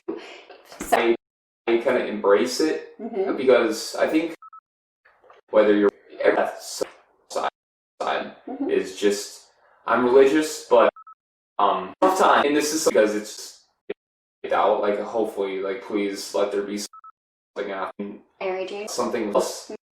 Ah, So like it was. God damn, I like to fucking talk. Damn it. And if you listen closely in the background, you can hear me and Tyler downstairs saying, "Man, this guy likes to talk." Experience it yourself. Yeah, we know we're the Ghost Boys. People, and there's certain people you're just like I don't. So I'm gonna paraphrase it. I'm sorry, Kathy, that I wasn't able to use more of your things. I wish I would have been able to cue some more stuff up because she had some really interesting stories. She was the one that actually told me about the penny story. Yeah. Well, we'll find. We'll put it on the Be on YouTube. YouTube. Yeah, maybe channel we'll later. throw like an extra video out with Right, some right. of the stuff that we weren't able to play in this. So, Yeah. but Kathy was awesome. She's. I think I'm gonna try to network with her. Maybe get us into some other places in Rockford. I mean, Rockford's history is big enough that we may be able to do multiple episodes here, depending on. Depending on what we want to do and if we want to branch off like that or not. But we can change a little bit too. Yeah, We got a bunch it's of really places up here. it's what you guys want. So if you guys want some of that, throw it in our social media. Plug. But Or hit that email address. Yeah, hit that email hauntingtable@gmail.com. Check it daily. But what was happening was I was getting like something was like grabbing my calf. Like I was getting like, so my calf was cold. It was weird. So like think of like the spots of where the fingers would be on my calf would be the cold spots. Like so it like wrapped around my calf and it wasn't like a You cold. got yourself some meaty calves though. Dude. I did. I have. So it was weird because it felt like something was touching me, and I was getting. There was no airflow. I checked all of the air ducts in there. Yeah. There was nothing, and it was cold. Only I was putting my hand down to the ground to see if I was getting any like draft or anything on the floor. Nothing. I was putting my hand on the left side around my leg. Felt completely normal. No coldness. It was just my right calf. Right. And it was right where that something was like grabbing me or standing next to me. And then I asked because Samantha and Kathy are both kind of sensitive. They're not like psychics, but they're sensitive. They're sensitive. They can kind of pick things up. I go, are they like standing around me? Like I feel like I'm getting cold, and they were like, that's kind of what I feel. I feel like they're hanging out with you. You know what I mean? So. It was just weird. I've never had like a cold, like I've hit cold spots but like it felt like something. Which calf? In The my one with right the tattoo calf. on? No. The one with the tattoo. So it was my right calf. Yeah. But that happened and it stayed like that for like a really long time. So I've just felt like somebody was maybe just standing next to me, or maybe it was like a kid like just touching me or something. But it happened almost like. It wasn't there, and then it started happening after my head thing. After that went away, so I think they realized like to kind of give me a little bit of space, but maybe I'd be cool with just kind of like their presence there. So Can you reach out and touch Anthony? Yeah, right. and they did. I feel like they did. It was wild, dude. This place is probably my favorite place I've ever investigated. Yeah, just like it's been wild. Cool history. So that's going to be my interviews. We'll get into the investigation. Jay, do you want to kind of segue that? Yeah. So the investigate. So everything here is a little bit shorter. Even this episode's going to be a little bit shorter today. It's just time crunch. But we split up into our solos. We didn't do a group investigation today. We just did it. Well, at the end, we did a little bit of a group. Yeah. Not as long as we usually do, but it was about like a 10, 15 minute. But we usually try to do like a 2-ish hour maybe investigation with solo group. It was only an hour. Yeah. All together. Yeah, I had my recorder on most of the time. It was 50 something. Yeah. 52. Yeah. So I went into the basement, into like the little kitchen area in the basement. Tyler was upstairs in the main floor kitchen area. Yeah, not like dining room or anything. It was like the first kind of entrance room in a way. It had like table and stuff in there. Right. And then Anthony was top floor. In Robert Tinker's bedroom where I experienced the head thing and the cold like hand or arm on my calf. So not much in the audio that I've caught so far, but like I said, check out the YouTube later. We like to post everything that we missed for the podcast. We'll put on the YouTube video for, any kind of EVPs we missed or anything that we didn't catch reviewing the camera footage. But when I was downstairs,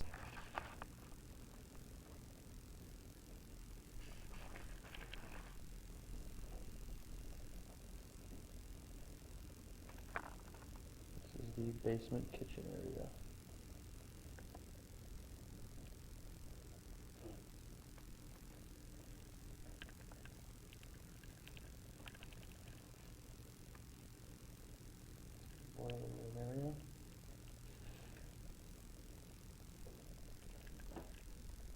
Stairs that go up and outside.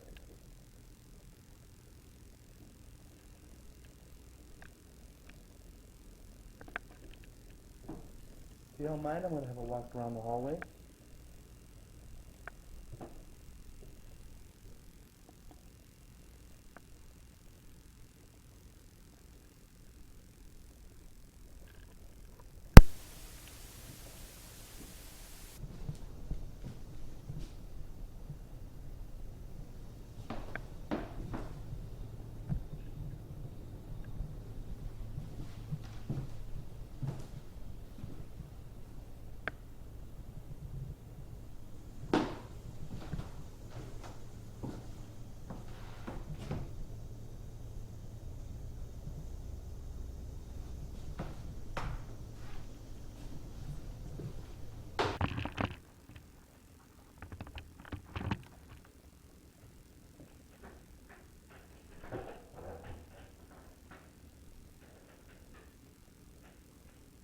Sitting down back in the chair.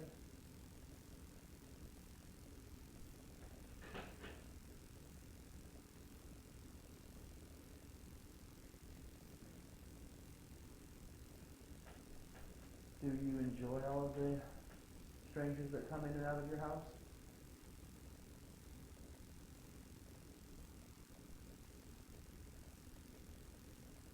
Do you like the company?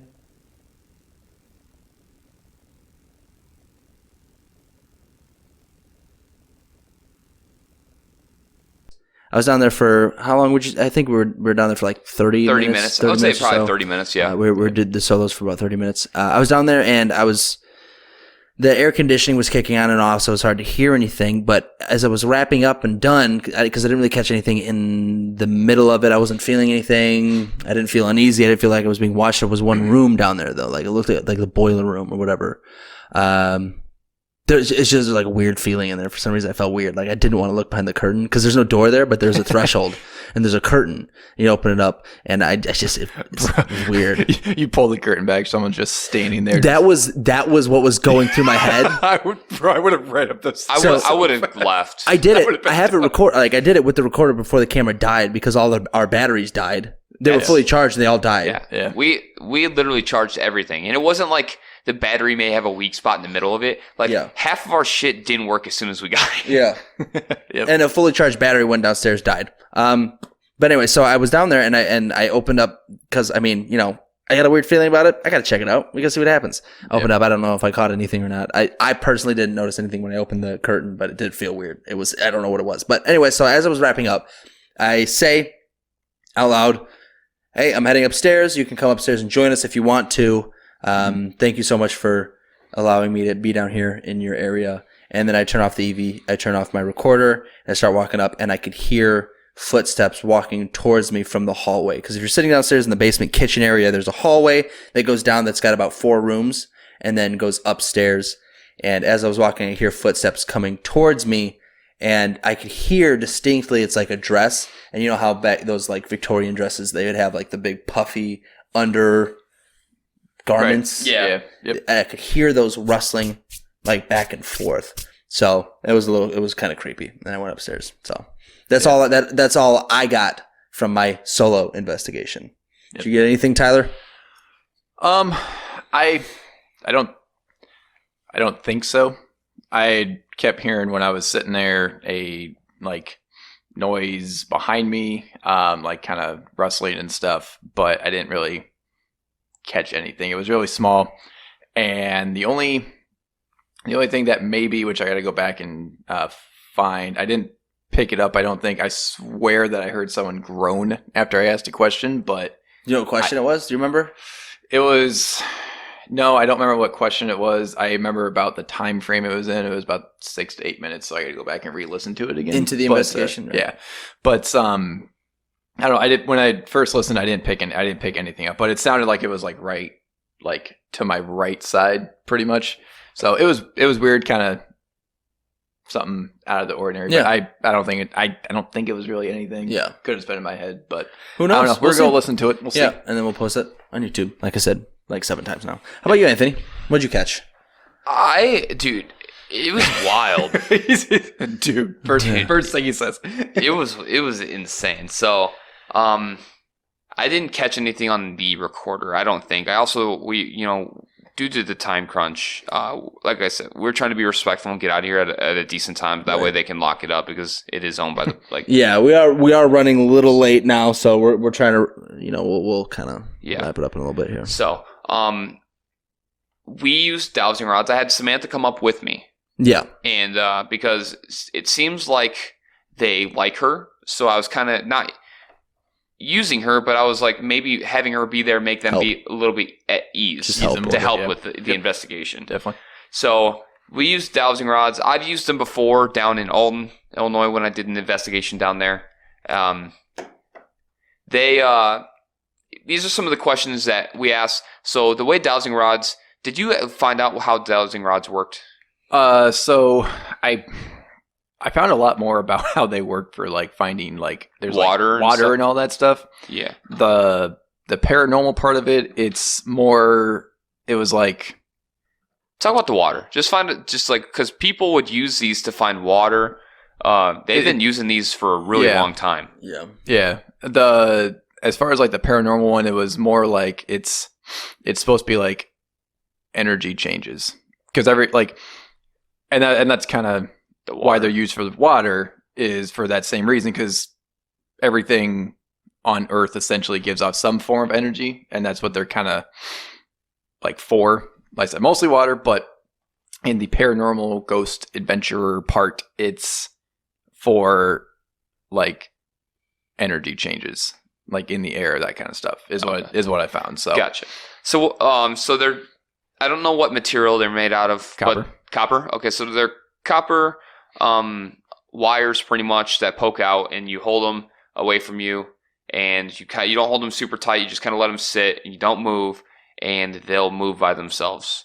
So we asked them. Yes was if they could cross. No was if they went far yeah. So opposite ways. you asked the spirits if they can move them for you. Yes. So yeah, you say, "Can you cross them for me?" That means yes. Can you move them away from each other? That means no. And then we asked like yes or no questions. Right. And then sometimes they would point. You can point and do that kind of stuff. Yeah, too. yeah. So when we first get up there, she starts messing. She gets it ready, and then all of a sudden they start just going crazy. Like, I mean, they're like jumping like back and forth all over, and she literally goes like, "Hey, like calm down," pretty much. And then they like stop. Like it's crazy.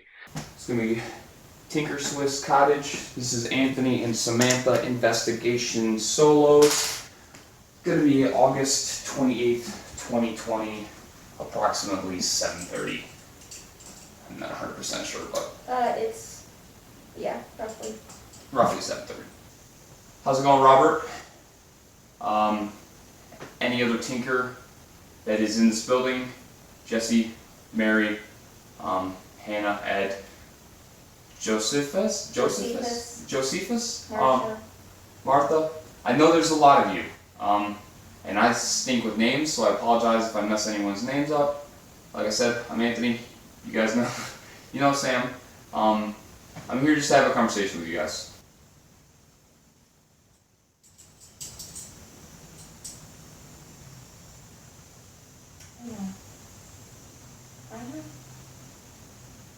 Yes, he's new. So right now, for the recording purposes, the dowsing rods are jerking towards me and pointing at me directly. What does that mean, Sam? If they want to acknowledge somebody specifically, they'll point to you. So, for people that are watching on the camera, I'm standing right next to her. She's not leaning. She's not touching them in any particular way that's going to make them move to where she wants them to move. Just to say she's not faking this right now, is what I'm saying. So along with the dowsing rods, or speaking directly into the recorder, is there anyone here with us right now? Yes. Okay. Do you like that we are here? Yes. Did you open the door to the red room?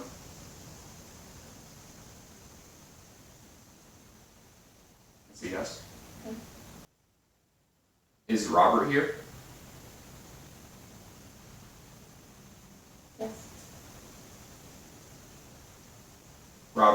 Can you say something into the microphone or the recorder? Are you the reason why I'm getting a cold spot when I was sitting earlier?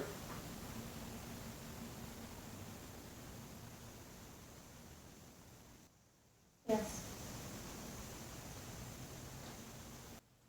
Were tattoos frowned upon during your time period? Just so you guys know, that snapped yes really fast. They're pointing at me because I have tattoos. Do you like my tattoos? No. Do you think my tattoos make me a bad person? That was a really quick no. I appreciate that. Thank you for not judging me based on my tattoos. So, they stopped. So we asked them yes or no questions. I asked if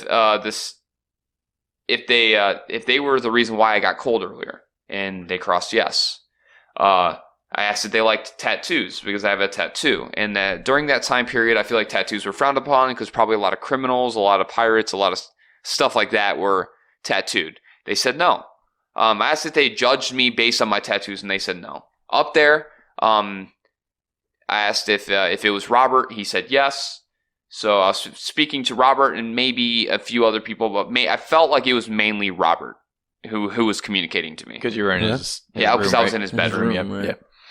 Space. He said he liked me there. So we'll talk about later. Maybe I pissed him off along the line. I apologize, Robert. Or maybe it wasn't him that answered. Yeah, maybe it wasn't. Maybe Robert likes me. Maybe one of the other people don't. Ed doesn't like you. Maybe Ed, they're people. So Yeah. some certain people don't like other people just for the heck of it, and maybe one of them didn't like me. Anyways, I don't really like Anthony. So. yeah, I know. I barely like myself. So Oh, come on. Come on, bro. so I actually took the dowsing rods. Myself because I don't believe Samantha was bullshitting. Okay, with the dowsing rods. Yeah. But there's always going to be that doubt Right. that she was playing a game on me. So I was like, I'll take it. I'll ask a few questions. And I asked if they could cross, and you could see them working, like they were moving. And I'm telling you, I wasn't moving them. I wasn't leaning them so they would spin towards each other. They were jerking, and then they finally crossed. It took a little bit more energy for them to move it, but they finally moved it and it crossed. I asked if they were sad about some of the parts of Rockford because he helped pretty much shape old Rockford into being a great city. Yeah. And parts of Rockford, sadly, are having economic issues. Right. You know what I mean? Neighborhoods are turning into ghettos and stuff like that. And he said, yeah, it crossed, yes. That he was sad that certain parts of Rockford have issues with poverty and stuff like that. So I asked her a few other questions. We're just going to skip through that. So I gave her back the questions, and I actually have a few cues fed up. Sorry, you do. He grabbed the aux cord from me, and that's my fault for not letting him have some cues there. So I had a few cues here where we actually asked some things. Sorry, I'm trying to read this. I'll come back to it. Put it back where it was. I was moving his mic because I'm gonna come back to it. Tell me when to push it. I'm leaning over trying to read this. So. Tell me when to push it in front of you. I got you. Q. All right, ready? All right, here you go. This is asking a lot, and you don't have to if you don't feel comfortable doing it. But can you possibly open the door right next to me?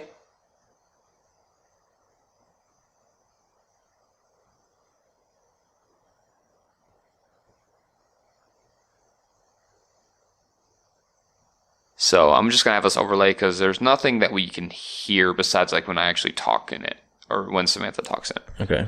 So I ask, can they move the door? And I'm staring at the door, and there's no air movement up there. Is it? It's swaying. The door is swaying Sometimes they're funny. And back yes, and I forth. can. The door is actually moving, and so the door is actually moving. Like I can see it. It's not like opening and closing. Yeah.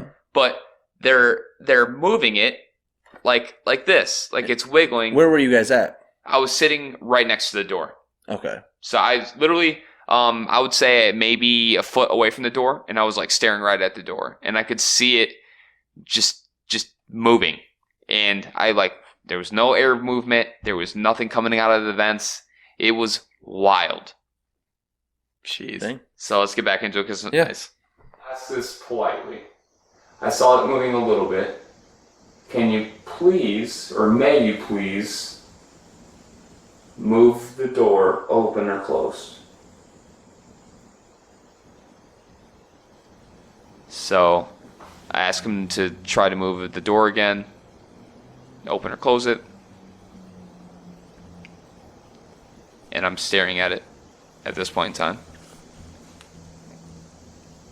And it freaking starts moving again. It's like me leaning over to see if there's any air movement in the room. I'm like staring at it. It's like It looked like it's swaying. it's swaying just a little bit. Just for video purposes and for recording purposes, there's no air movement up here. It's completely cool, but no airflow. Nice. And as I'm talking, she Also, when you mentioned that it was swaying a little bit, they crossed for yes. So as I'm talking, she's got him straight out, and as I'm talking, the door's swaying, and as I'm swaying, the dowsing rods are crossing. Yes, the door is swaying. So it sounds like it was more like a sarcastic yes, like, oh, congratulations, you figured it out. So I think they don't like to. I feel like they don't like to be asked to do things. They just like to do them on their own. That's kind of my take on it. Very self-sufficient of them. So like I asked them, can you open or close the door? And they're like, I'm just gonna move it just a little bit. Like I'm Yeah, what are you gonna do? Make me? Yeah, I'm not gonna close the door. What I am gonna do, I'm gonna let you know I'm here because I'm gonna kind of do like a half of what you did, but I'm gonna move the door. But I'm not gonna do exactly what you told me because I'm my own person. You know what I mean? I kind of felt like it was like one of those. Like it was just kind of He's like, I built a spiral staircase with one piece of wood. Am I gonna build- open a door and close the door for you? Who is No. this guy? You- Who is this you- guy with a tattoo telling me right? to open a door? Dude, something just shook my chair. I'm not even joking. I thought it was rocking. What the Really? What the fuck? Really? Dude, it's like something like grabbed my chair and just like moved it. Like it like pulled on it and like kind of rocked it back and forth. It's not my chair. Like it's not uneven at all. Robert, if you're It here, please don't literally- do that to me because I'll scream. Because you're Swear to talking God. about it. We're talking about it. I'm Nice. I'm okay. Like I know that it's like, oh, okay. No, I'm telling you, it was like somebody like was. We believe you. We believe Dude, holy crap, that was wild. we also got cameras, so we'll see if it shows up, That dude. was wild, bro. Nice. Oh, thanks, Awesome. Robert. I appreciate it, dude. Appreciate you, I Robert. appreciate you, man. Appreciate you, Robert. Nice. I thought it was Samantha. I swear to God, dude. I thought it was her, like, telling me to wrap it up. There's like, I swear no she was, way I like, would have kept tapping a it straight on my... face on that. I swear I thought it was like she was tapping it on my chair, being like, hey, you guys are running late. Like, We you need to are wrap late. it We up. apologize. Sorry. We're wrapping. Apologize, Samantha. But, That's that awesome. That was what? That's the first time that I've ever physically been like... Quit yelling at the mic, dude. Jesus. I'm sorry. I'm so stoked. That's so cool. Oh, my God. Yo, hey, if we would have left earlier, you never would have experienced that. Awesome. Appreciate you. If that was Robert, whoever that was, That was cool. you're a cool guy. Feel free to do it again or if you girl. want to. It's whatever you want to do, but man, that was awesome. that was awesome. All right, off on a tangent there. Wow. But you Okay. kind of weirded me out there, too, because, like, I leaned over, and then your face, you're like... I was like... Did I look like I got startled? Bro, you look like you sat on a tack, dude. Literally. You're like... Or like you just stubbed your toe on Yeah, right? something. Like, Dude, that was... Oh, all right, let's get... I digress. hey, can we focus here? I mean, I'm sorry, dude. Ghosts are trying to hang out with me, all right? The other ghost boys here. Yeah. He's like the real ghost boys here. Robert is now a ghost boy. Honorary ghost boy. Honorary ghost boy. So, this is me using the dowsing rods. I'm just gonna go with that. Okay. Please cross the dowsing rods together for me, please.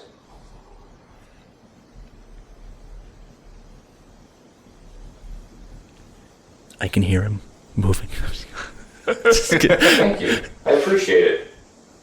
So I'm assuming they moved it. Moved. It's hard to hear dowsing rods move. It moved. So that's just Yeah, right. that's just showing me like, oh, thanks, bro. I appreciate it. I try to talk Nice. to spirits, kind of like how I talk to normal people. I mean, obviously my lingo is gonna be a little bit different than like the proper English that they probably had back then. But I I'm not. I don't talk to them like they're like less intelligent just because bunch they're- of heathens. Yeah. I just like, They're hey, actual can you people. move these, please? Okay, cool. Yeah. Thanks, man. Yeah, they're actual So- people, man. Yeah.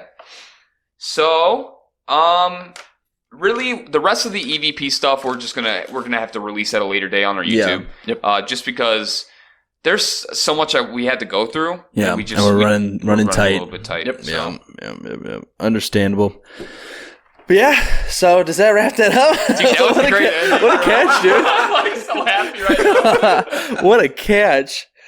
But yeah, so I guess that wraps up episode 3 of The Haunting Table at the Tinker Swiss Cottage in Rockford, Illinois. Buddy. So haunted? Yeah. It knows. I would say see, it's hard to say. I don't like the use of the word haunted. When I Okay. think of haunted, I think of malicious or Okay, we'll rephrase it then. Yeah. Instead, for there's future a reference, spiritual essence here. we'll say occupied. Yeah. Spiritually occupied. Spiritually occupied.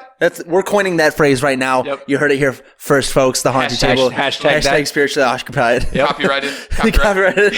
T-shirts spiritually occupied. Pending already. Pending, yeah. All right. Do not take it. We have this on video. Spiritually occupied. So let's try this again. We'll start back from the beginning because Tyler's an idiot. Cross yes. Cross yes for Tyler being an idiot. Hey, they got jokes. So who is here with us? Is it Robert? Man, that works way better, huh? Crazy. What about Jesse?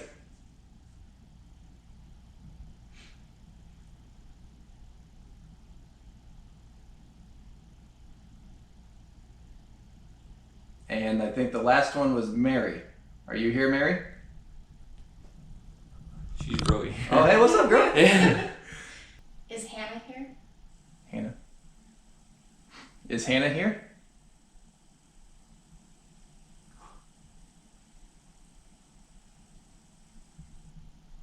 No, she's not here? Are you guys in this room with us right now? Cross them for yes.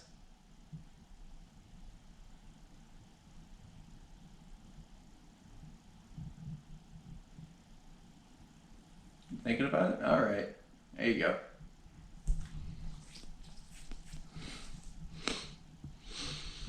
It's weird you can feel them like pull. Yeah. Like it's not just like Yeah, I wanted you to do it because I was getting stuff upstairs, yeah. and I wanted you guys because it was working with her, so I grabbed them and asked questions, and it was working with me, and I wanted you to do them that way. You guys are the ones that are a little bit more skeptical than I am. Do you guys like Anthony? Cross them for yes. Or keep them apart for no.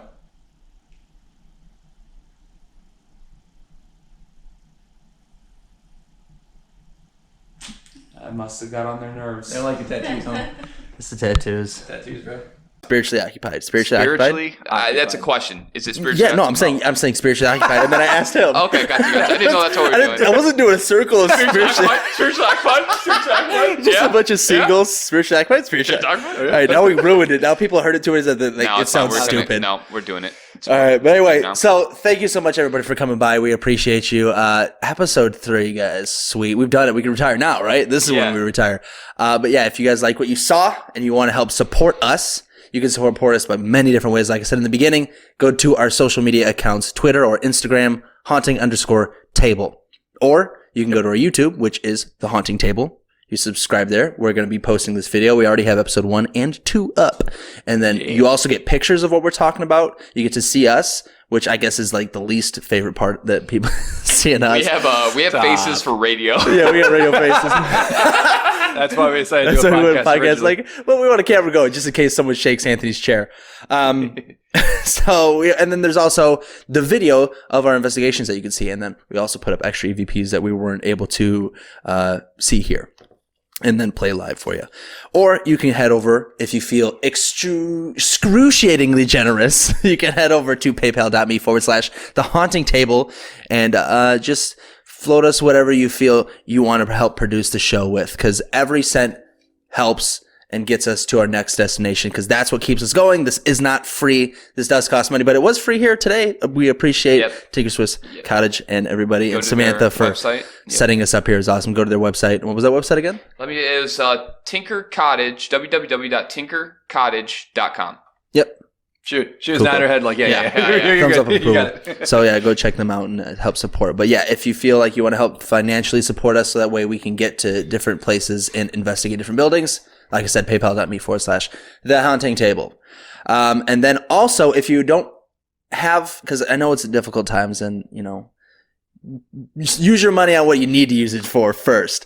So if you want to help us out, and I think could even be more useful, is go to our email account, send us an email. Yep. thehauntingtable@gmail.com. That horn was going on for a long time. Bro, I was train right by here. I was thinking the same thing. Like, that was a long ass horn. I really appreciate you making sure people are not going to die on the tracks right now. But Yeah, yes. right. We're recording Oh on the my train gosh. tracks, and we're about to You die. got some professional dignity over here. Yeah, right. Jeez. Yeah, geez, can you be quiet, How train? dare But thehauntingtable@gmail.com. Email us. Let us know if you have any tips in regards to podcasting, or if you have a place that you can get us into to do an investigation, or to, ghost bust, ghost hunt, ghost nut, or whatever.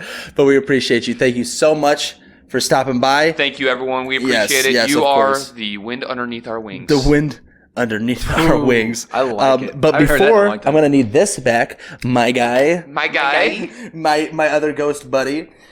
But yeah, so did I miss anything? Is that pretty much cover it? I think it covers everything. I think so. It was fun. This was This awesome. This was beautiful. awesome. Place is Great awesome. place. Yep. Yeah, you got to go to our socials to see the pictures of the place. This It's place, wild. some crazy cool pictures. Oh yeah. But yeah, until next time, everybody, stay safe and, And happy happy hunting. haunting. Did you say hunting? Hunting.